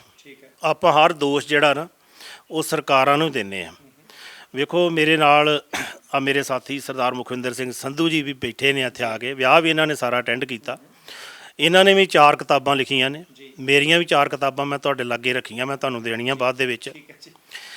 ਅਸੀਂ ਜਿੰਨੀਆਂ ਕਿਤਾਬਾਂ ਇਹ ਲਿਖੀਆਂ, ਕੋਲੋਂ ਅਸੀਂ ਪੈਸੇ ਖਰਚੇ, ਅਤੇ ਸਾਰੀਆਂ ਕਿਤਾਬਾਂ 1000 ਕਾਪੀ ਛਪਾ ਕੇ ਸਾਰੀਆਂ ਅਸੀਂ ਫ੍ਰੀ ਵੰਡੀਆਂ। ਕਿਸੇ ਤੋਂ ਇੱਕ ਨਵਾਂ ਪੈਸਾ ਨਹੀਂ ਲਿਆ। ਹੁਣ ਲੋਕਾਂ ਦੇ ਵਿੱਚ ਟਰੈਂਡ ਜਿਹਾ ਹੀ ਖਤਮ ਹੁੰਦਾ ਜਾਂਦਾ ਕਿ ਅਸੀਂ ਕਿਤਾਬ ਖਰੀਦ, ਜਿੱਥੇ ਹੋਰ ਇੰਨਾ ਸਾਜੋ ਸਮਾਨ ਆਪਾਂ ਖਰੀਦਦੇ ਹਾਂ, ਇੱਕ ਕਿਤਾਬ ਖਰੀਦੀਏ, ਉਹਨੂੰ ਪੜ੍ਹੀਏ। ਕਿਤਾਬ ਸਾਨੂੰ ਅਕਲ ਦੇਊਗੀ, ਕਿਤਾਬ ਸਾਨੂੰ ਜੀਵਨ ਜਾਚ ਦੱਸੂਗੀ, ਕਿਤਾਬ ਜਿਹੜੀ ਸਾਨੂੰ ਸੁਚੇਤ ਕਰੂਗੀ। ਐਸੀ ਸੋਚ ਸਾਡੀ ਪਤਾ ਨਹੀਂ ਕਿਉਂ ਖਤਮ ਹੁੰਦੀ ਜਾ ਰਹੀ ਹੈ। ਇਹ ਬੇਟੀ ਆਈ ਹੈ ਹੁਣ ਪੱਛਮੀ ਬੰਗਾਲ ਤੋਂ, ਅਤੇ ਮੈਂ ਇਹਨੂੰ ਅਕਸਰ ਕਹਿੰਦਾ ਹੁੰਦਾ ਵੀ ਤੁਸੀਂ ਬਹੁਤ ਕਿਸਮਤ ਵਾਲੇ ਹੋ, ਤੁਹਾਡੀ ਸਟੇਟ ਦੇ ਵਿੱਚ ਐਜੂਕੇਸ਼ਨ ਦਾ ਬਹੁਤ ਬੋਲਬਾਲਾ। ਲੋਕ ਸੁਚੇਤ ਨੇ। ਕਿਤੇ ਆਪਾਂ ਸਫ਼ਰ ਵੀ ਕਰੀਏ, ਟ੍ਰੇਨ 'ਚ ਕਰੀਏ, ਐਰੋਪਲੇਨ 'ਚ ਕਰੀਏ, ਤੇ ਸਾਡੇ ਨਾਲ ਕਿਤੇ ਕੋਈ ਸਾਊਥ ਇੰਡੀਆ ਦਾ ਜਾਂ ਦੂਜੀਆਂ ਇਹਨਾਂ ਸਟੇਟਾਂ ਦਾ ਕੋਈ ਬੰਦਾ ਬੈਠਾ ਹੋਊ ਨਾ ਸੀਟ ਦੇ ਕੋਲ, ਤੇ ਉਹਨੇ ਕਿਤਾਬ ਆਪਣੇ ਕੋਲ ਰੱਖੀ ਹੋਏਗੀ, ਉਹ ਖੋਲ ਕੇ ਕਿਤਾਬ ਪੜ੍ਹਦਾ ਹੋਏਗਾ, ਤੇ ਅਸੀਂ ਲੱਭਦੇ ਹੁੰਦੇ ਆ ਵੀ ਕਿਹੜਾ ਬੰਦਾ ਸਾਨੂੰ ਵਿਹਲੜ ਜਾਂ ਮਿਲ ਜੇ, ਉਹਦੇ ਨਾਲ ਗੱਪਾਂ ਛੱਪਾਂ ਮਾਰਦੇ ਜਾਈਏ ਤਾਂ ਕਿ ਸਫ਼ਰ ਸੌਖਾ ਲੰਘ ਜੇ। ਸਾਡੀ ਸੋਚ ਹੀ ਐਸੀ ਹੋ ਗਈ ਸੋਚ ਹੀ ਐਸੀ ਹੋ ਗਈ। ਨਹੀਂ ਠੀਕ ਹੈ ਜੀ। ਰਿਆੜ ਸਾਹਿਬ, ਮੈਂ ਤੁਹਾਡੇ ਮਿੱਤਰਾਂ ਦੇ ਕੋਲ ਵੀ ਜਾਇਆ ਨਾ, ਉਹਨਾਂ ਤੋਂ ਕਾਊਂਟਰ ਸਾਈਨ ਕਰਾ ਲੈਂਦੇ ਆ ਜੋ ਤੁਸੀਂ ਆਖਿਆ ਜੀ। ਸਤਿ ਸ਼੍ਰੀ ਅਕਾਲ ਜੀ। ਸਤਿ ਸ਼੍ਰੀ ਅਕਾਲ। ਕੀ ਹਾਲ ਚਾਲ ਨੇ? ਠੀਕ ਠਾਕ ਹੋ? ਬਹੁਤ ਮਿਹਰਬਾਨੀ ਤੁਹਾਡੀ ਜੀ। ਮੈਂ ਜਿਹੜੀ ਵੀ ਗੱਲ ਪੁੱਛਣੀ ਇਸ ਕਰਕੇ ਨਾ ਕਿ ਉਹ ਕਿ ਤੁਹਾਡੇ ਮਿੱਤਰ ਨੇ, ਸੱਚ ਸੱਚ ਦੱਸਿਓ। ਨਹੀਂ, ਮੈਂ ਤਾਂ ਬੋਲਦਾ ਹੀ ਸੱਚ ਆ ਜੀ। ਠੀਕ ਹੈ ਜੀ। ਅੱਛਾ, ਇਹਨਾਂ ਨੇ ਜਿਹੜੀਆਂ ਵਿਆਹ ਬਾਰੇ ਗੱਲਾਂ ਕਹੀਆਂ ਤੋਂ ਜਾਣੀ ਹੈ ਤਾਂ ਪਾਣੀ ਦੂਜੇ ਪਾਸੇ ਨੂੰ ਬਹਾਉਣ ਵਾਲੀ ਗੱਲ ਆ ਕਿ ਸ਼ਗਨ ਨਹੀਂ ਲੈਣਾ, ਬੂਟੇ ਲੈਣੇ, ਦਾਜ ਨਹੀਂ ਲੈਣਾ, ਖਰਚਾ ਕੁੜੀ ਵਾਲਿਆਂ ਦਾ ਕਰਾਉਣਾ ਹੀ ਨਹੀਂ, ਆਪ ਹੀ ਸਾਰਾ ਖਰਚਾ ਕਰਨਾ। ਇਹ ਗੱਲਾਂ ਸੱਚੀਆਂ? ਇਹ ਗੱਲਾਂ ਸੱਚੀਆਂ ਨੇ ਜੀ, ਕਿਉਂਕਿ ਜਿਹੜਾ ਇਹਨਾਂ ਦੀ ਸੋਚ ਹੈ ਨਾ ਉਹ ਬੜੀ ਬੁਲੰਦ ਹੈ। ਠੀਕ ਹੈ ਜੀ। ਔਰ ਉਸ ਬੁਲੰਦ ਦੇ ਸੋਚ ਤੇ ਇਹਨਾਂ ਨੇ ਪਹਿਰਾ ਵੀ ਦਿੱਤਾ ਹੈ, ਔਰ ਇਹ ਪਹਿਰਾ ਇਸ ਤਰ੍ਹਾਂ ਦਿੱਤਾ ਬਈ ਇਹ ਸਮਾਜ ਦੇ ਵਿੱਚ ਪੂਰੀ ਜਾ ਕੇ ਆਪਣੀ ਰੋਸ਼ਨੀ ਫੈਲਾਵੇ, ਔਰ ਸਮਾਜ ਵੀ ਇਸ ਰੋਸ਼ਨੀ ਦੇ ਵਿੱਚ ਅੱਗੇ ਆਪਣੇ ਕਦਮ ਵਧਾਵੇ। ਤੁਸੀਂ ਸ਼ਗਨ ਦੇਣ ਦੀ ਕੋਸ਼ਿਸ਼ ਕੀਤੀ ਇਹਨਾਂ ਨੂੰ? ਮਾੜੇ 100 ਵਿਆਹ ਕਿ ਤੁਹਾਨੂੰ? ਨਹੀਂ, ਮੈਂ ਜੇਬ 'ਚ ਪਾ ਕੇ ਲੈ ਗਿਆ ਸੀ, ਲੇਕਿਨ ਮੈਂ ਦੇਣ ਦੀ ਹਿੰਮਤ ਨਹੀਂ ਕੀਤੀ ਕਿਉਂਕਿ ਮੈਨੂੰ ਪਤਾ ਵੀ ਨਾ ਹੀ ਹੋ ਜਾਣੀ ਹੈ। ਜਾਨੀ ਤੁਸੀਂ ਇਸ ਕਰਕੇ ਲੈ ਗਏ ਸੀ ਵੀ ਭਾਈ ਜੇ ਬਾਕੀਆਂ ਤੋਂ ਲੈਣਗੇ ਤਾਂ ਦੇ ਦੂੰ? ਨਹੀਂ, ਇਸ ਤਰ੍ਹਾਂ ਵੀ ਸੀ, ਮੈਂ ਕਿਹਾ ਵੀ ਦੇਣੇ ਤੇ ਚਾਹੀਦੇ ਆ ਯਾਰ, ਆਫਟਰ ਆਲ ਦੇਖੋ ਬੱਚੇ ਦਾ ਵਿਆਹ ਕਰ ਰਹੇ ਆ ਤੇ ਸਾਡਾ ਸਾਰੇ ਖਾਨਦਾਨ ਕਰਦਾ ਰਿਹਾ, ਸਾਰੇ ਕਰਦੇ ਰਹੇ ਯਾਰ, ਸਾਨੂੰ ਵੀ ਕਰਨਾ ਚਾਹੀਦਾ। ਪਰ ਮੈਂ ਦੇਖਿਆ ਵੀ ਨਹੀਂ, ਇਹ ਗੱਲ ਨਹੀਂ ਬਣਨੀ। ਠੀਕ ਹੈ ਜੀ। ਤੇ ਫਿਰ ਮੈਂ ਜੇਬ 'ਚ ਹੀ ਰਹਿਣ ਤੇ ਜੇਬ 'ਚ ਹੀ ਰਹਿਣ ਦਿੱਤੇ। ਚਲੋ ਬਚਾਅ ਹੋ ਗਿਆ। ਹਾਂ, ਠੀਕ ਹੈ ਜੀ। ਤੇ ਬਚਾ ਤੇ ਨਹੀਂ, ਬੱਚੇ ਨੂੰ ਸ਼ਗਨ ਤਾਂ ਦੇਣਾ ਚਾਹੀਦਾ ਸੀ, ਪਰ ਕੁਦਰਤ ਜੋ ਕਰਦੀ ਹੈ ਬਹੁਤ ਅੱਛਾ ਕਰਦੀ ਹੈ। ਅੱਛਾ, ਕਿੰਨੇ ਕੁ ਅੱਜ ਤੱਕ ਤੁਸੀਂ ਵਿਆਹ ਦੇਖੇ? ਤਜਰਬਾ ਤੁਹਾਡਾ ਸੁਖਨਾ ਜ਼ਿੰਦਗੀ ਦਾ ਵਾਹ-ਵਾਹ, ਜਿੱਥੇ ਵਿਆਹ ਦੇ ਵਿੱਚ ਆਮ ਤੌਰ ਤੇ ਨਾ ਅਸੀਂ ਪੰਜਾਬੀ ਜਿਹੜੇ ਅਸੀਂ ਗੋਲੀਆਂ ਚਲਾਈਦੀਆਂ, ਵਿਆਹਾਂ 'ਚ ਲੜਾਈ ਝਗੜਾ ਕਰੀਦਾ, ਤੇ ਇੱਥੇ ਬੂਟੇ ਚੱਲੇ ਨੇ। ਹਾਂਜੀ। ਕਿੰਨੇ ਕੁ ਦੇਖੇ ਵਿਆਹ ਦਾ? ਨਹੀਂ, ਬੂਟਿਆਂ ਵਾਲਾ ਤਾਂ ਪਹਿਲਾ ਵਿਆਹ ਦੇਖਿਆ ਜੀ। ਠੀਕ ਹੈ ਜੀ। ਔਰ ਇਹ ਜਿਹੜਾ ਵਿਆਹ ਵਾ ਇੱਕ ਮੀਲ ਪੱਥਰ ਹੈ, ਇਹ ਬਹੁਤ ਵੱਡਾ ਮੀਲ ਪੱਥਰ ਹੈ ਵੀ ਜਿਹਦੇ ਵਿੱਚ ਹਰ ਇੱਕ ਨੂੰ ਥੋੜੀ ਨੌਲੇਜ ਵੀ ਹੋਏਗੀ ਵੀ ਵਾਤਾਵਰਨ ਕਿਵੇਂ ਸੰਭਾਲਣਾ, ਤੇ ਇਹਨਾਂ ਦੀ ਸੈਕਰੀਫਾਈਸ ਹੈ। ਦੇਖੋ, ਪੈਸਾ ਕਿਸੇ ਨੂੰ ਮਾੜਾ ਨਹੀਂ ਲੱਗਦਾ, ਇਹਨਾਂ ਦੀ ਹਿੰਮਤ ਹੈ, ਪਰਿਵਾਰ ਦੀ ਹਿੰਮਤ ਹੈ ਵੀ ਇਹਨਾਂ ਨੇ ਇਹੋ ਜਿਹਾ ਫੈਸਲਾ ਲਿਆ ਜਿਹੜਾ ਕਿ ਸਾਡੀ ਅਗਵਾਈ ਕਰਦਾ ਸਮਾਜ ਦੀ। ਬਿਲਕੁਲ ਠੀਕ ਹੈ ਜੀ। ਤੇ ਮੈਂ ਇਹਨਾਂ ਨੂੰ ਅੱਜ ਵੀ ਇਸੇ ਉਪਲਕਸ਼ ਵਿੱਚ ਇਹਨਾਂ ਦਾ ਧੰਨਵਾਦੀ ਵੀ ਹਾਂ ਵੀ ਸਮਾਜ ਦਾ ਇੰਨਾ ਇਹਨਾਂ ਨੇ ਬੀੜਾ ਚੁੱਕਿਆ ਔਰ ਇਹ ਬੜਾ ਵੱਡਾ ਕਾਰਜ ਕੀਤਾ ਹੈ। ਸ਼ੁਕਰੀਆ ਜੀ, ਬਹੁਤ ਥੈਂਕ ਯੂ ਜੀ, ਮਿਹਰਬਾਨੀ। ਸੋ ਰਿਆੜ ਪਰਿਵਾਰ ਦੇ ਨਾਲ ਗੱਲਬਾਤ ਜਿਹੜੀ ਉਹ ਹੋ ਰਹੀ ਸੀ। ਬਹੁਤ ਅਹਿਮ ਹੈ ਇੱਕ ਚੀਜ਼ ਕਿ ਬੇਟੀ ਬੋਝ ਨਹੀਂ ਲੱਗਣੀ ਚਾਹੀਦੀ, ਕਿਉਂਕਿ ਪਰਿਵਾਰ ਇਹਨਾਂ ਦੇ ਨਾਲ ਹੀ ਚੱਲਦੇ ਆ, ਤੇ ਜੇ ਅਸੀਂ ਇਸ ਚੀਜ਼ ਤੋਂ ਥੋੜ੍ਹਾ ਜਿਹਾ ਬਚ ਜਾਈਏ ਕਿ ਭਾਈ ਖਰਚ ਨਹੀਂ ਉਹਨਾਂ ਦੇ ਕਰਾਉਣੇ, ਕਿਉਂਕਿ ਸਾਰਿਆਂ ਦੇ ਪਰਿਵਾਰਾਂ ਦੇ ਵਿੱਚ ਕੁੜੀਆਂ ਨੇ, ਇਹ ਕਿਹੜਾ ਵੰਡ ਕੇ ਰੱਖੇ ਕਿ ਇੱਧਰ ਕੁੜੀਆਂ ਹੋਣੀਆਂ ਇੱਧਰ ਮੁੰਡੇ ਹੋਣੇ ਆ। ਇਹ ਦੂਸਰੀ ਗੱਲ ਜਿਹੜੀ ਆ ਕਿ ਸਾਡੇ ਲਈ ਬੂਟੇ ਬਹੁਤ ਜ਼ਰੂਰੀ ਨੇ, ਇੰਪੋਰਟੈਂਟ ਆ, ਰੁੱਖ ਬੜੇ ਜ਼ਰੂਰੀ ਨੇ, ਇੰਪੋਰਟੈਂਟ ਨੇ। ਸੋ ਉਧਰਲੇ ਪਾਸੇ ਨੂੰ ਪਹੁੰਚਾ ਕੰਮ, ਤੇ ਬੂਟੇ ਲੈ ਕੇ ਜੇ ਆਪਾਂ ਜਾਈਏ ਤਾਂ ਫਿਰ ਕਿਆ ਹੀ ਬਾਤਾਂ। ਜੇ ਕਿਤੇ ਪੰਜਾਬ ਦੇ ਵਿੱਚ ਮੈਂ ਕਹਿੰਦਾ ਕਿ ਅਗਲੇ ਸਾਲ 10 ਵਿਆਹ ਵੀ ਇੱਦਾਂ ਦੇ ਹੋ ਗਏ ਤਾਂ ਰਿਆੜ ਸਾਹਿਬ ਦਾ ਉਪਰਾਲਾ ਸਫਲ ਹੋ ਜੂ। ਤੀਸਰੀ ਗੱਲ ਕਿ ਪਰਿਵਾਰਾਂ ਦੇ ਵਿੱਚ ਭਾਈ ਮਨ ਲਈਦੀ ਇੱਕ ਦੂਜੇ ਦੀ, ਜੇ ਇਹ ਮੰਨ ਸਕਦੇ ਨੇ, ਪੜ੍ਹੇ ਲਿਖੇ ਨੇ, ਸੂਬਿਆਂ ਦਾ ਵੀ ਫਰਕ ਹੈ, ਸਾਰੇ ਮੰਨੀ ਜਾਂਦੇ, ਆਪਾਂ ਫਿਰ ਕਾਹਦੋਂ ਐਵੇਂ ਲੜਦੇ ਰਹਿੰਦੇ, ਥੋੜ੍ਹਾ ਜਿਹਾ ਇਹ ਧਿਆਨ ਰੱਖ ਲਈਏ। ਉਹਦੇ ਤੋਂ ਬਾਅਦ ਅਗਲੀ ਗੱਲ ਜਿਹੜੀ ਹੈ ਕਿ ਕਈ ਐਵੇਂ ਫੋਕੀਆਂ ਹੀ ਰਸਮਾਂ ਆਪਾਂ ਨਾਲ ਲਈ ਫਿਰਦੇ ਹਾਂ, ਜਿਹੜੀਆਂ ਤਾਂ ਜ਼ਰੂਰੀ ਨੇ ਕਰ ਲੈਣੀਆਂ ਚਾਹੀਦੀਆਂ, ਗਿੱਧੇ ਭੰਗੜੇ ਪਾਉਣੇ ਚਾਹੀਦੇ ਠੋਕ ਵਜਾ ਕੇ, ਐਸੀ ਗੱਲ ਕੋਈ ਨਹੀਂ। ਅਤੇ ਚੌਥੀ ਗੱਲ ਜਿਹੜੀ ਹੈ ਉਹ ਇਹ ਹੈ ਕਿ ਜਿੰਨਾ ਹੋ ਸਕੇ ਕਿਸੇ ਦੇ ਘਰ 'ਚ ਲੱਤ ਵਸਾਉਣ ਤੋਂ ਬਚਣਾ ਚਾਹੀਦਾ। ਕਿ ਭਾਈ ਜੇ ਕੋਈ ਇੱਦਾਂ ਦਾ ਕੰਮ ਕਰਦਾ ਤਾਂ ਉੱਥੇ ਜਾ ਕੇ ਇਹ ਸਲਾਹ ਨਾ ਦਿਓ ਇੱਦਾਂ ਬਣਿਆ, ਉਹ ਬਣਿਆ ਬੁਣਿਆ ਨਹੀਂ। ਬਹੁਤ ਸਾਰੇ ਆਪਾਂ ਧੋਤੀ ਤੋਂ ਪੈਂਟ 'ਤੇ ਆ ਗਏ ਹਾਂ, ਪੈਂਟ ਤੋਂ ਜੀਨ 'ਤੇ ਚਲੇ ਗਏ ਹਾਂ, ਹੋਰ ਵੀ ਕੁਛ ਕਰਨ ਲੱਗ ਪਏ। ਤਬਦੀਲੀ ਹੈ ਅਤੇ ਪੋਜ਼ੀਟਿਵ ਤਬਦੀਲੀ ਆਉਣੀ ਚਾਹੀਦੀ ਹੈ। ਅਤੇ ਮੈਨੂੰ ਉਮੀਦ ਹੈ ਇਹ ਪ੍ਰੋਗਰਾਮ ਇਸ ਆਸ ਉਮੀਦ ਦੇ ਨਾਲ ਕੀਤਾ ਗਿਆ ਕਿ ਭਾਈ ਅਗਲੇ ਸੀਜ਼ਨ ਦੇ ਵਿੱਚ, ਵਿਆਹਾਂ ਦੇ ਸੀਜ਼ਨ ਦੇ ਵਿੱਚ ਸਾਨੂੰ ਕੁਝ ਹੋਰ ਇੱਦਾਂ ਦੀਆਂ ਚੀਜ਼ਾਂ ਜਿਹੜੀਆਂ ਵੇਖਣ, ਸੁਣਨ ਅਤੇ ਮਹਿਸੂਸ ਕਰਨ ਨੂੰ ਮਿਲਣਗੀਆਂ। ਤੁਹਾਨੂੰ ਉਪਰਾਲਾ ਕਿੱਦਾਂ ਦਾ ਲੱਗਾ ਪਰਿਵਾਰ ਦਾ, ਉਹ ਜ਼ਰੂਰ ਦੱਸਣਾ। ਟਿੱਪਣੀਆਂ ਸਹੀ ਭਾਸ਼ਾ ਦੇ ਵਿੱਚ ਕਰ ਦਿਓ। ਕੁਛ ਹੋਰ ਵੀ ਇੱਦਾਂ ਦੀਆਂ ਕਹਾਣੀਆਂ ਤੁਹਾਡੇ ਕੋਲ ਹੈਗੀਆਂ ਤਾਂ ਸਾਨੂੰ ਦੱਸਿਓ ਜ਼ਰੂਰ। ਇੱਥੇ ਦਿਓ ਪਰਮਜੀਤ ਸਿੰਘ ਬਾਟ ਨੂੰ ਆ ਗਿਆ। ਦੇਖਦੇ ਰਹਿਣਾ ਪ੍ਰਾਈਮ ਏਸ਼ੀਆ TV, ਤੁਹਾਡਾ ਆਪਣਾ, ਤੁਹਾਡੇ ਲਈ।